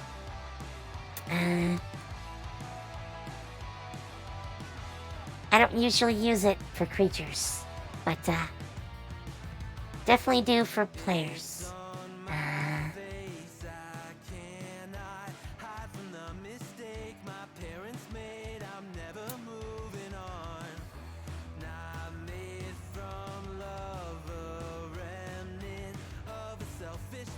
I'm gonna have to look more at that. Ooh, human shields. I'm definitely gonna have to look at that. I haven't seen it used, but to get some more grappling in, maybe I'll have some human shield rules. Expanded flanking. I definitely want to look at flanking. Flanking is something I like. It's very practical.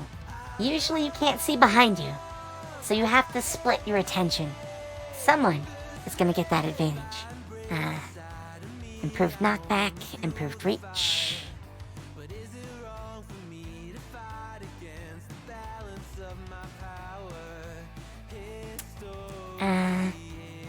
Yeah, improved reach definitely is something I would use. In fact, I sort of do.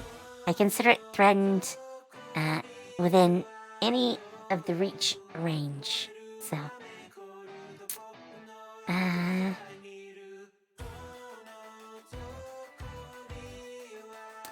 lots of things here. Improved two-handed weapons. Expanded two-weapon fighting. I've used that. In fact, I used both of those in Celestia. Expanded martial arts. I'm definitely gonna have to take a look at that. Advanced grapple options, body blocks, body slams, chokeholds, gags, headbutts, pins, suffocation, suplex. That sounds fun.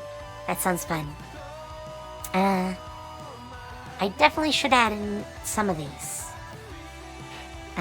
Throwing creatures, friendly creatures, enemy creatures. I don't think it's gonna happen in Celestia. But maybe. Who knows? Martial techniques. Definitely gonna have to look at those. Martial expertise.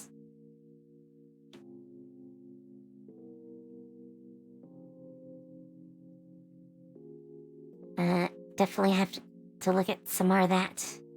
Oh, making weapons have unique features.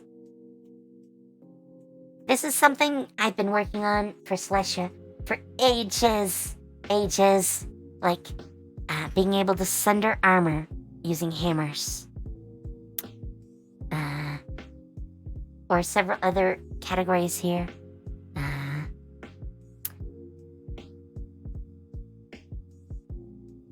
Those having a attack advantage within 30 feet if you give up one attack.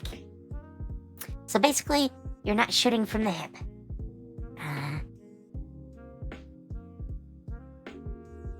Yeah, I'm definitely gonna have to look at this for my own game. I really like this system. I want different personalities for all the different types of weapons. Mostly by type. So, like, broad classes. You actually see this in Baldur's Gate 3, the game. Like, a mace or a staff might let you concuss an enemy, which is a special type of melee attack. Martial contests for tackling, disarms, definitely all good stuff. Bonus actions,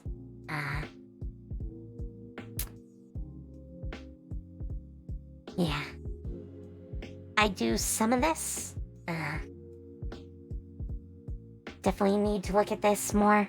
But defensive stance, offensive stance, bracing for an attack.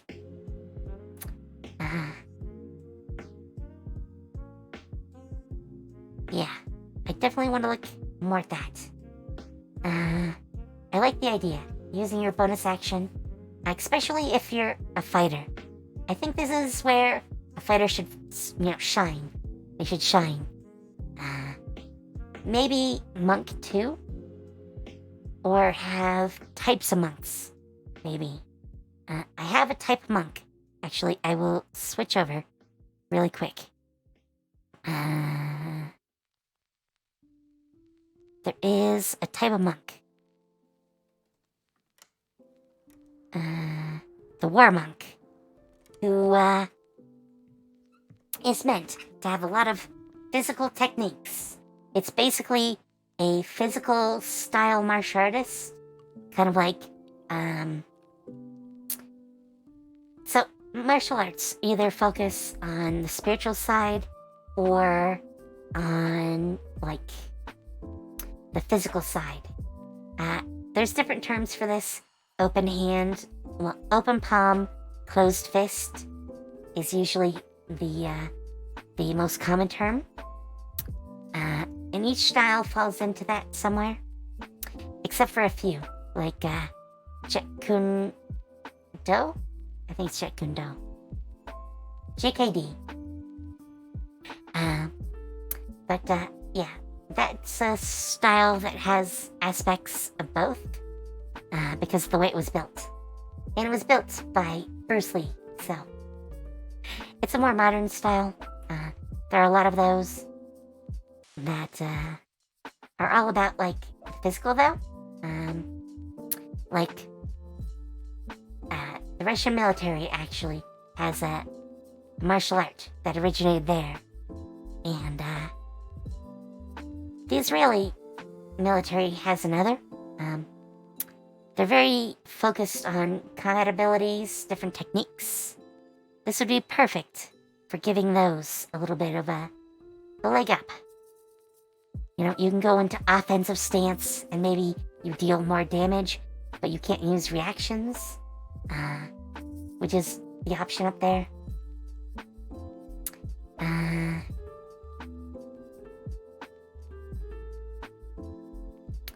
Oh.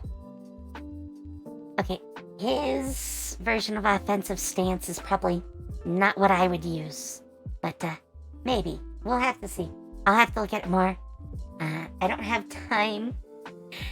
I mean, we're almost up to 160 pages, so we're getting closer to the end. But I've been talking for 2 hours, so that's a lot.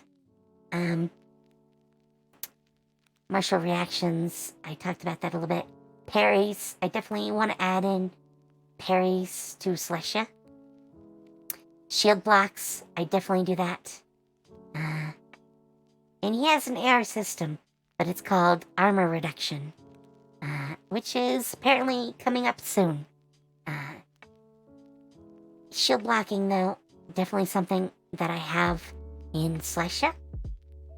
I'm not sure it's the same as his, but definitely a very solid thing.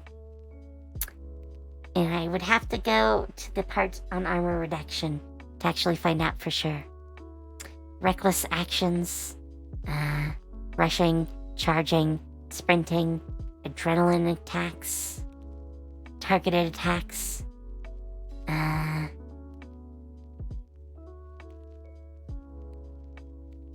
creatures with damage zone thresholds.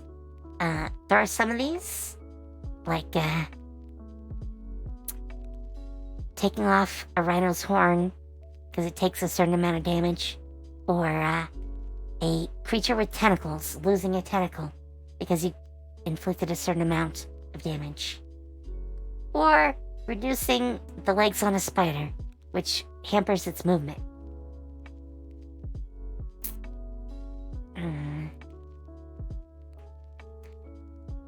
Offering different things if you get a critical success, critical strikes, very strong systems, weakening criticals, momentum criticals, assassination, coup de grace. That is actually something that used to be in the rules for 2nd edition. I found it really interesting that they got rid of it. But, yeah, basically it's about using actions against unconscious or stunned enemies to finish them off. Weapon proficiency variant rules, like axe weapons, chain weapons, hammer weapons. So giving them more, like, broader, well, not quite as broad categories. This is actually the way it used to be. Like, swords could be taken as a group for proficiency. So, like, sword weapons, he has daggers, machete, short sword, scimitar. Strangely, not swords. I would expect longsword to be in there. I'm not sure why it's not, because I don't see it in the other categories. Oh, and this is the generic simple melee weapons table. So, yeah, okay, that might explain it. You have to have proficiency to use the longsword. Martial proficiency. And this is the simple weapons table. So, yeah, he really does this. I kind of like this, though. So, in the old days, you could take a broad category, like simple melee weapons, or a subset, like axe weapons. Simple range, martial range, and melee. By the way, crossbows. The real advantage to crossbows, and he even has short bows in here.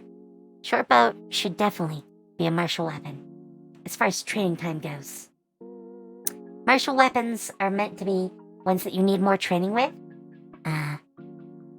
And longbows, or any sort of bow, needed a lot of training to be good at. Slings, the reason slingers were considered good for a long part of history was that it was fairly easy to train someone in using a sling. In fact, most people learn to use them just because. Bows eventually replaced them, but most people weren't very good at using a bow. They were considered weapons of the aristocracy at one point. And then, like, real training in a bow was like a lifetime thing. Even today, and we have bows that are much better than what they had. It's still a lot of training that goes into it. Light Ballista. So there's actually a category that is like a type of crossbow beyond a heavy crossbow. They were usually like used from like a stand, which is kind of what I would put in there, and I do have that in Celestia. But yeah, I spent a lot of time doing this in Celestia, though I didn't break them out quite so much. He's got different categories still, like sword weapons. Though I wouldn't put glaives in there. Glaives are more axe. I don't know if he's seen a glaive. But using them is a little bit more like another type of axe, basically. But that already had halberds and great axes. So I guess he wanted to mix it up. But use-wise, they're very similar in use. Though a glaive is a lot like a naginata, if you're familiar with like Asian or Japanese weapons. There is a type of, it's called a horse cutter, that is, well, no, I'm thinking of a different one. Sorry, that's a polearm, and a lot like a glaive. But there is a I forget the name of it. It's basically a greatsword version of a katana, and that is definitely a sword weapon. but they were huge. It's kind of what Sephiroth's weapon is supposed to be in Final Fantasy. Though, usually, you use them to take out horses. That's why the name Horse Cutter jumped to me. Because, yeah, they were anti-cavalry weapons. They weren't very practical for, normal use. You wouldn't use them in a sword fight. Unless you wanted to bludgeon the enemy. New weapon properties. I used some of this when I was doing weapons for Celestia. Same for special types of weapons, like lances and great bow. Though, I definitely don't like the short, long, and great bow classifications. That's not how real bows work. That's not how they work. In fact, the English longbow was one of a series of weapons which all did about the same damage. Though the English longbow was the one to get famous. They were very distinctive and more primitive than a lot of the others, but effectiveness-wise was about equal. But they were really cheap to make, which is why they became a thing. The English could just recruit a bunch of, stout men or boys, train them up in the use of longbows, and make longbows by the dozens, which is what they did. Because a longbow, I want to say they were made using oak. I could be wrong. It's been a while since I looked up the information, but yeah, you made them out of oak. They were just a long, straight piece of oak with basically nothing done besides cutting it. And then you strung, your string from one side of the bow to the other, and sometimes that was just a hole. They were very easy to make compared to a lot of alternatives, but they were larger, much larger. But the strength of the weapon was the same. There's no such thing as a great bow. Not the way it's described, at least. It was about power, and that's about strength. Bows were very strange weapons. You had to be both strong and dexterous. You had to have that hand-eye coordination, yet the strength to wield one. And that's always the thing about bows. They're set to certain values of draw weight, and that's the power of the bow. And I've gone totally on a tangent. But yeah, bows and crossbows and the way they're handled in D&D really gets to me. That's why my tables are so different. He added in boomerangs. I would probably not have boomerang, but I think I did add throwing sticks, which is a boomerang. I just call them throwing sticks though. Weapon styles, good things to have. If you've ever wanted to have more of those, he definitely gives you some ideas. Extra effects for crits, depending on type of damage the weapon deals. I do tend to like that. I haven't used it in my campaigns, though.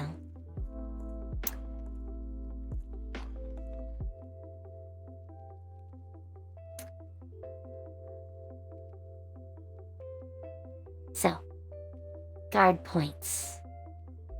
This is his system for altering armor. I did some of this for Celestia. Though, he keeps studded leather. So, this is a real annoyance for me. Both padded and studded leather. And the whole thought of leather armor in the first place. It's not really a thing. In classical, medieval armor.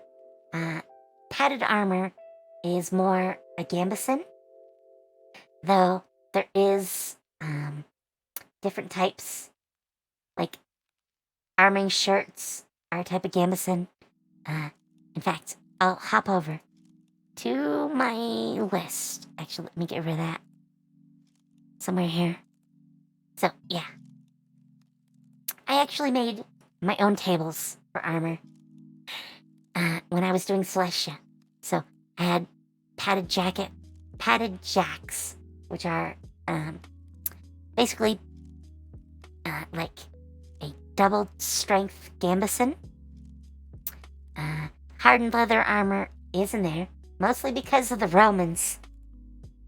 The Romans are a rare exception to do a lot of leather for their basic armor, though, ironically, a lot of, like, real Roman armor was actually made of metal. They don't really tell you that, and it looks like it's leather, mostly because you would put leather over the top to cover the metal. But they were actually metal in a lot of cases. Leather scale is a thing, though. Yeah. Brigandine, though, is actually what studded leather was supposed to be. I'll switch back. But, so. I'll show you why they misinterpret it for D&D. You see different types of brigandine here. But this sort is the classic sort. There's different styles of it a little bit. But that's not the best example. This is a good one. Nice and easy to see. But you can see it's got little like rivets. And it looks like it's made of some sort of fabric. So, the error that D&D made a long time ago was actually that they thought that this was studded leather armor. That's not actually how it works, and I can show you what the actual inside looks like. I know there are some pictures of the inside. Here it is. So, while you might see the rivets on the outside, though that wasn't common, that was mostly fancy, and I'll show you some of the others to show you what that's like. This is the inside of studded leather, which is actually metal, and hence why it's brigandine.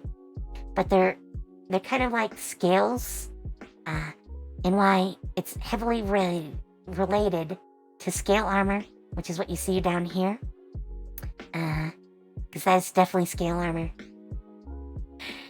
The image search in Google isn't the greatest, which is why some of these aren't actually brigandine. But, yeah, like, this is not usually what brigandine looks like. In fact, I kinda doubt you would ever consider that brigandine. I mean, maybe you could. Same with this.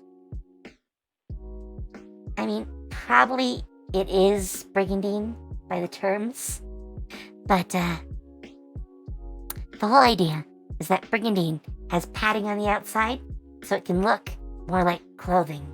In fact, people wore brigandine all the time. If you were a fancy lord, you'd wear brigandine to have protection all during your day. So the fancy ones like this, I think those are still rivets. And it's not going high res on me. That's still rivets. Like this one. This one actually has a pattern. Those aren't really rivets. But they could be really fancy. Really fancy. I mean, this is sort of fancy, but it still has the rivets to hold the plates. Though they're probably not really rivets. But yeah. The whole concept is you have interlocking plates that connect to each other and are attached to a piece of fabric, which is the outside of what you would wear. And that's brigandine. But somehow, when D&D looked at armor, they called it stud leather. And sorry for the rant. It's a nitpick of mine. But yeah, he keeps studded leather, and I totally got rid of it. But yeah, different types of armor properties. Some of this I definitely want to add, because I still want to expand what we have in Celestia.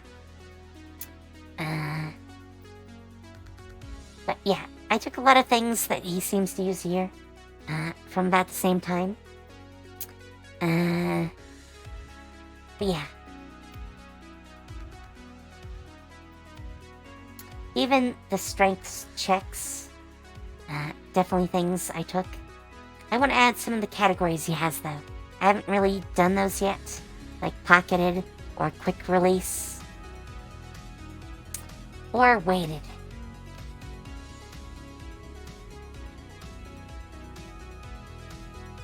I don't know why you'd want weighted armor. Armor weighs a lot. A lot. It doesn't include the weight. Maybe that's why. But, most armor weighed, like, about 20 pounds. So, you know, carrying a sack of potatoes everywhere you went gets kind of tiring after a while. But, isn't really as fatiguing as you might think. That's why you could wear brigandine all day. And a lot of people wore, like, even faux brigandine, because it was so in fashion during, like, medieval times. Evasion class. Huh. I'm gonna have to look at that.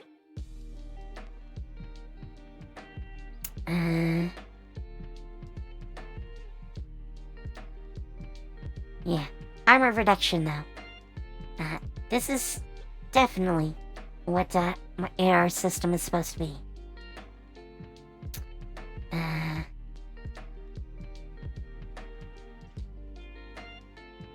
I'm gonna have to look at it, but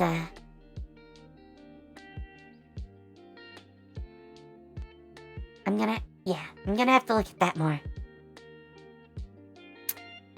He does a lot of things I didn't want to add because they're just too complex. But, yeah.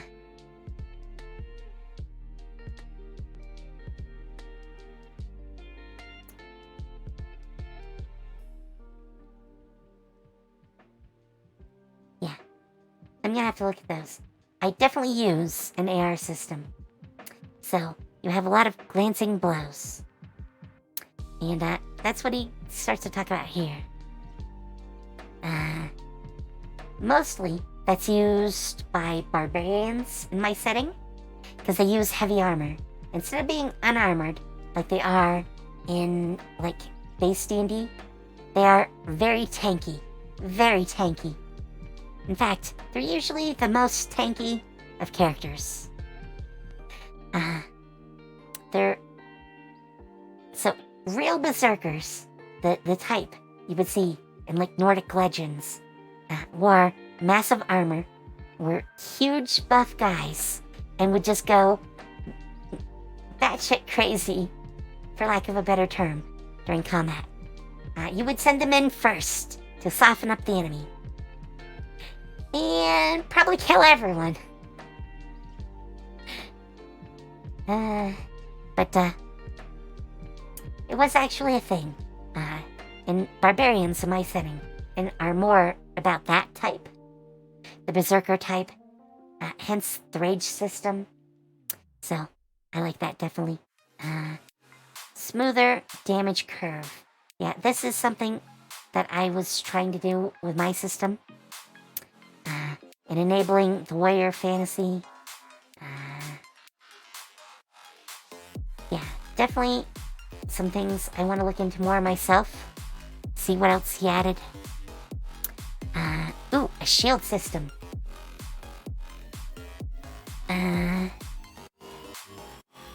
Wow, he used a lot of different shields. Most shields aren't all that different. So like a bulwark shield and a tower shield, those aren't, historically at least, really different things. They're just versions of the same thing. But he has a few more things for that. Disc buckler. I don't think that's a real thing. I don't think you're gonna throw your shield. If you do, you're insane. I mean, unless you're Captain America. In which case, it's totally unrealistic. But, that doesn't matter. You're Captain America. Yeah, you're not throwing your shield. But, yeah.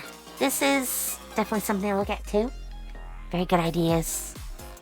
I like expanding what you can do with shields and making them more interesting. No one in either of my campaigns actually uses shields. I don't know why. I actually have some nice features for shields. In fact, if you're using anything above the size of a buckler, you can actually stop as a reaction one attack on you every turn as a reaction. Just by having a shield. Which you'd think would make shields very useful. But no one in either of my campaigns uses a shield. But, yeah. Definitely a thing. Ooh, new feats. Charger, close quarters, guardian. I would probably use those from what I saw. Sharpshooter.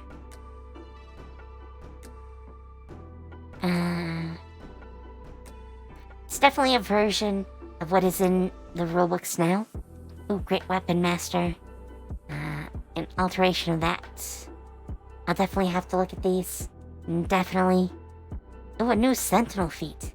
Definitely have to look at that. Spellcasting, spell check versus spellcasting ability check. Custom spell components. I actually don't like components unless they're very specific. Like using diamonds for, like, healing. Well, not healing itself, but like raising the dead. That's definitely a thing. I think it's still worth it. And it limits that sort of being able to bring back the dead. At least in the field. Overcharging spells. This is a system I actually plan to use.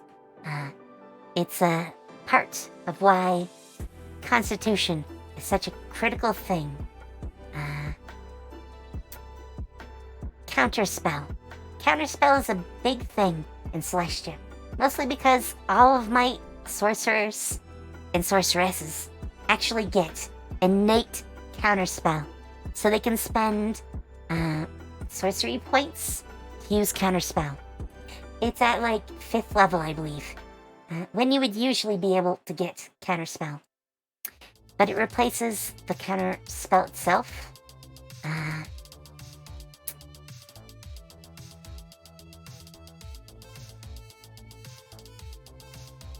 Yeah. My system takes care of a lot of the points he uses here, because it's innate. But, counterspell as a spell still exists for, like, bards, my version in Celestia of paladins, that sort of thing.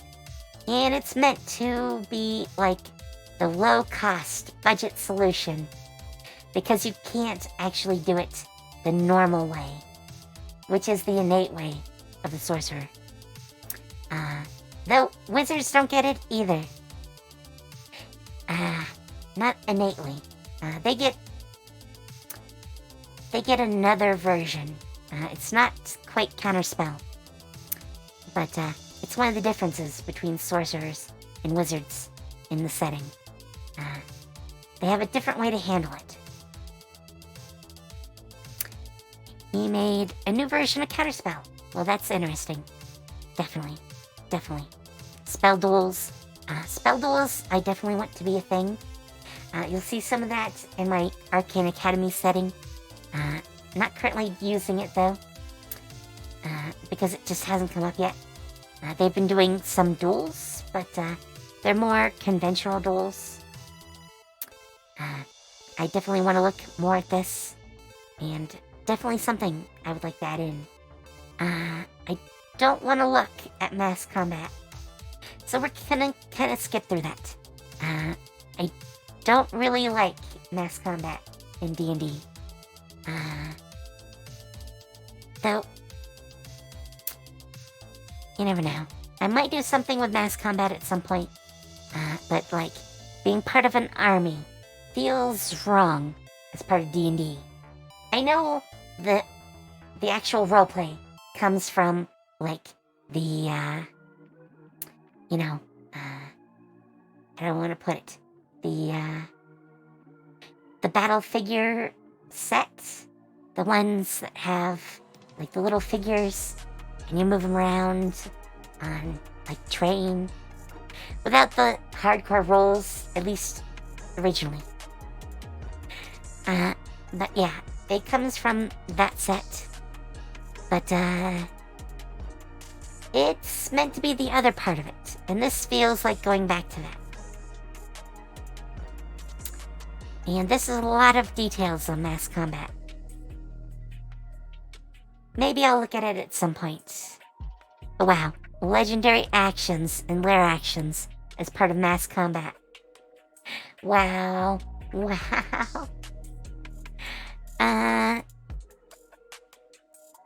He's definitely thought a lot about mass combat. A lot.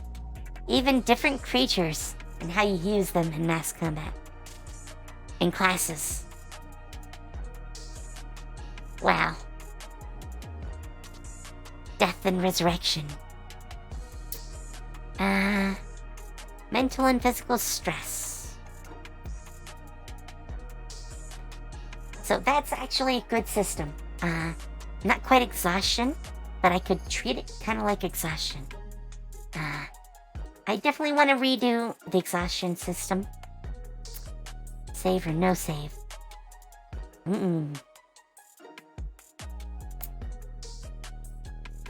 I would probably give people a save for mental and physical... mental and physical stress. But it might accumulate, like exhaustion. You'd have to see. It's gonna be situational, I think. Recovering from that.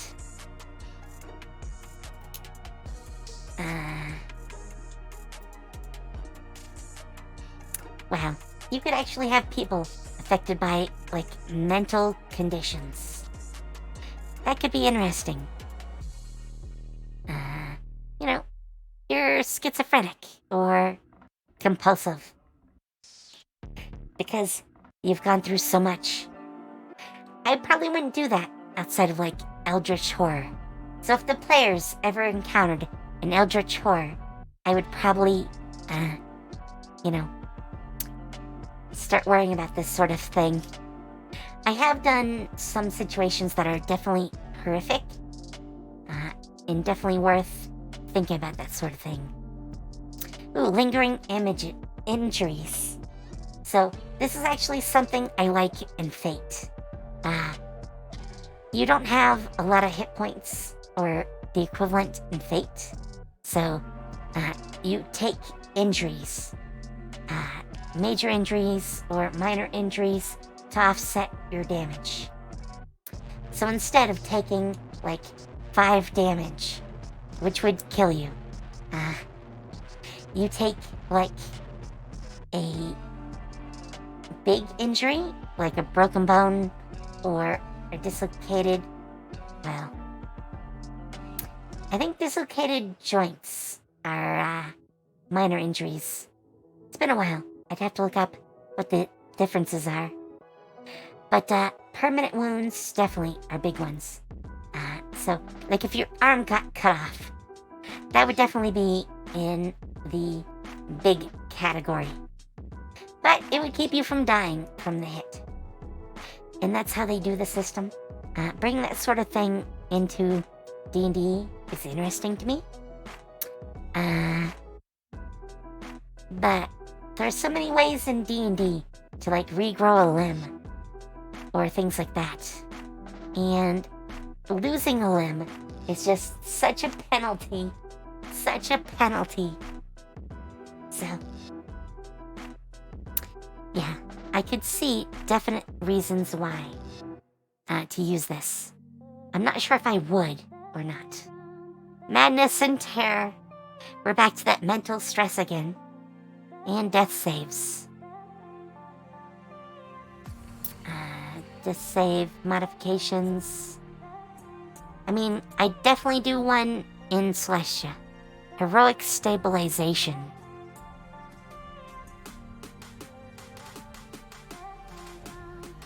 Okay, I do heroic stabilization by default. You get 1 HP, and you stabilize at that if you succeed on 3 saving throws. Yeah. That's definitely how I treat it in most of my games. Stabilizing at 0 and remaining unconscious seems kind of a waste. But, yeah, help action for death saves. Good addition. Definitely. Medicine check help. Medicine checks to stabilize are definitely something that the rules tease at, but don't really do anything hard and fast with.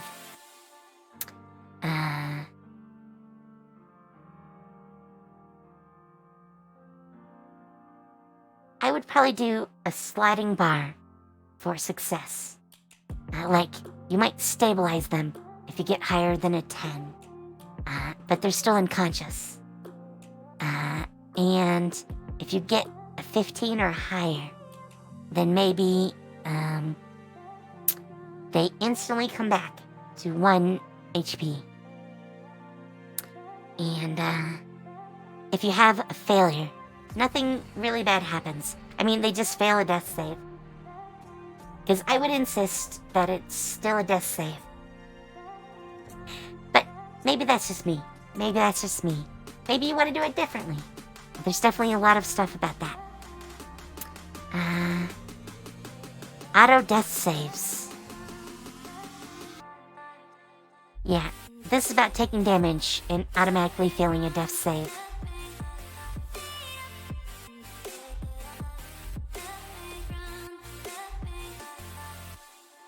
Yeah, that I can definitely see. I don't use it in Celestia, but if I was going for a more hardcore setting, I definitely would use that. Secret death saves. Oh, wow. You don't know how bad or how good your companion is doing as he slowly dies.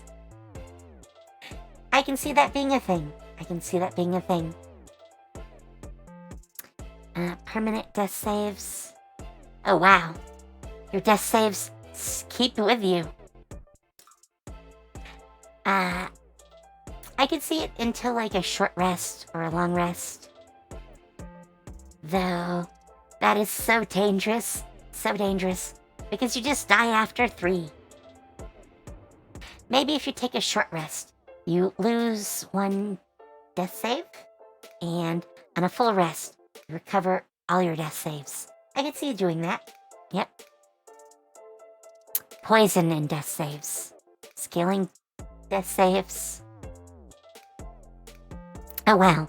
Scaling death saves so that each time you fail, the DC goes up by 5. That is harsh. I mean, if you want a really permanent game, or if like reviving people is easy, then maybe you can do that. Personally, Celestia doesn't have revival spells. not legal ones. So you have to break the law of the land to actually resurrect someone. And it's pretty dangerous. He even starts to mention some of the issues with it. And why you might want to alter it. He also talks about the things he allows, which is about the same ones I do. So we're on the same page, which is often what happens. That's why he's one of the ones I like to look at and see what he's coming up with or working on, because we tend to think of the same sort of stuff. No consequences. Ugh. There's always hope. Resurrection challenges. This is what Matt Mercer does. There's a whole challenge system to resurrecting someone.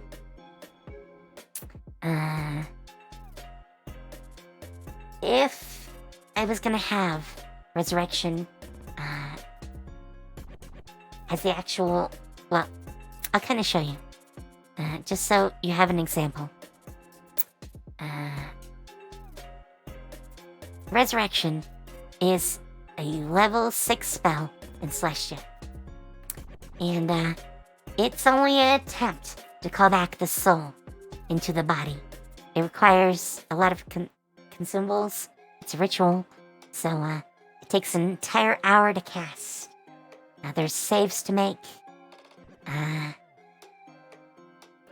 It's basically a whole thing. A grueling process to try to get back one of your friends from death. And this is something even when the gods is described as having issues doing. She keeps trying to bring back her lover, and in so doing, has created every sort of undead that the world is plagued by. Which is why she's a dark goddess. Since, that's a thing. But he looks into the different types: revivify, reincarnate, true resurrection, raising the dead. A lot of different thoughts on that. Definitely a good read. Side effects. Oh, wow.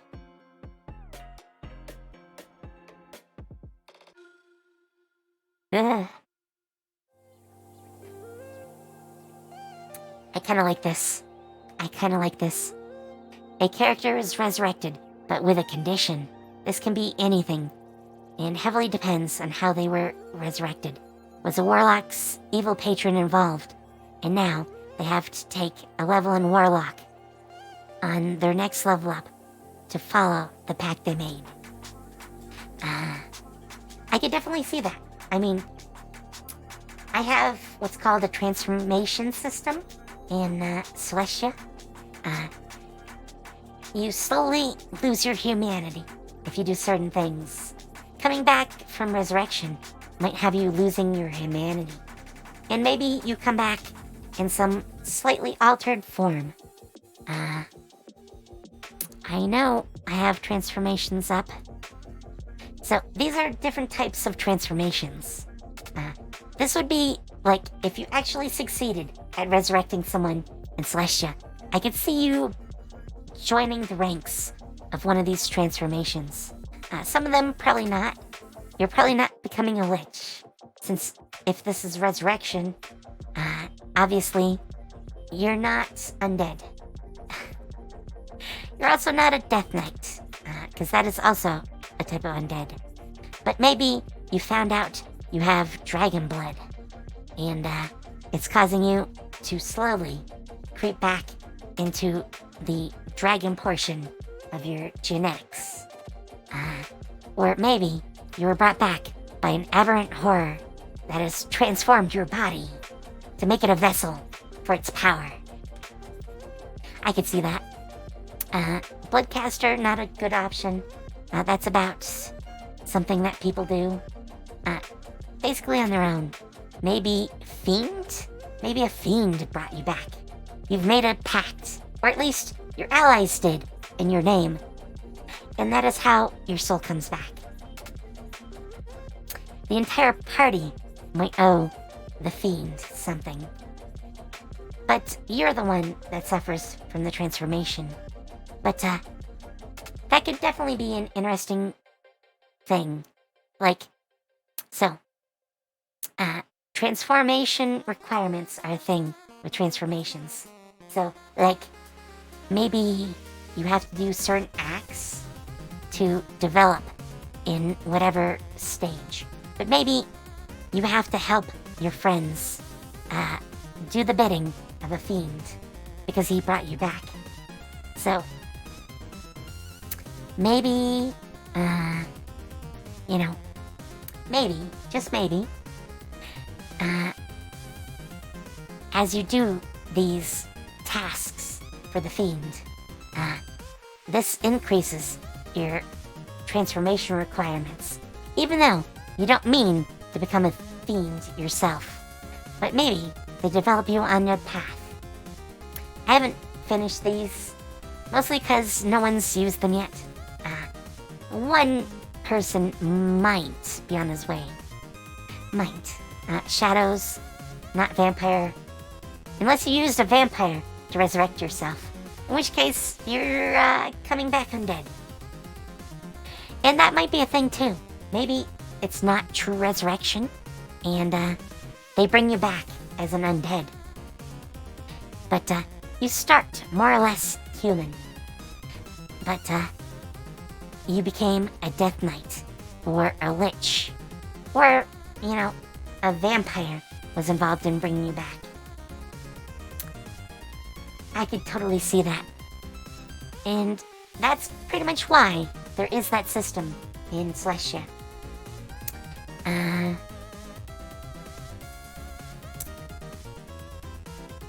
Yeah.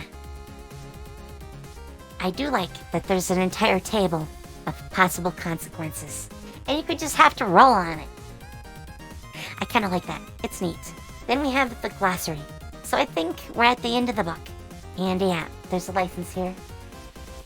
So that was 235 pages. I like a lot of the ideas. Some of them, like mass combat, I'm just not gonna use. And I think the preview broke. There it goes. But, yeah, I think some of them I might not use myself, but a lot of interesting ideas. Which is what I want in a book like this. So, I am going to switch things around. Let me close this out, so I'll be right back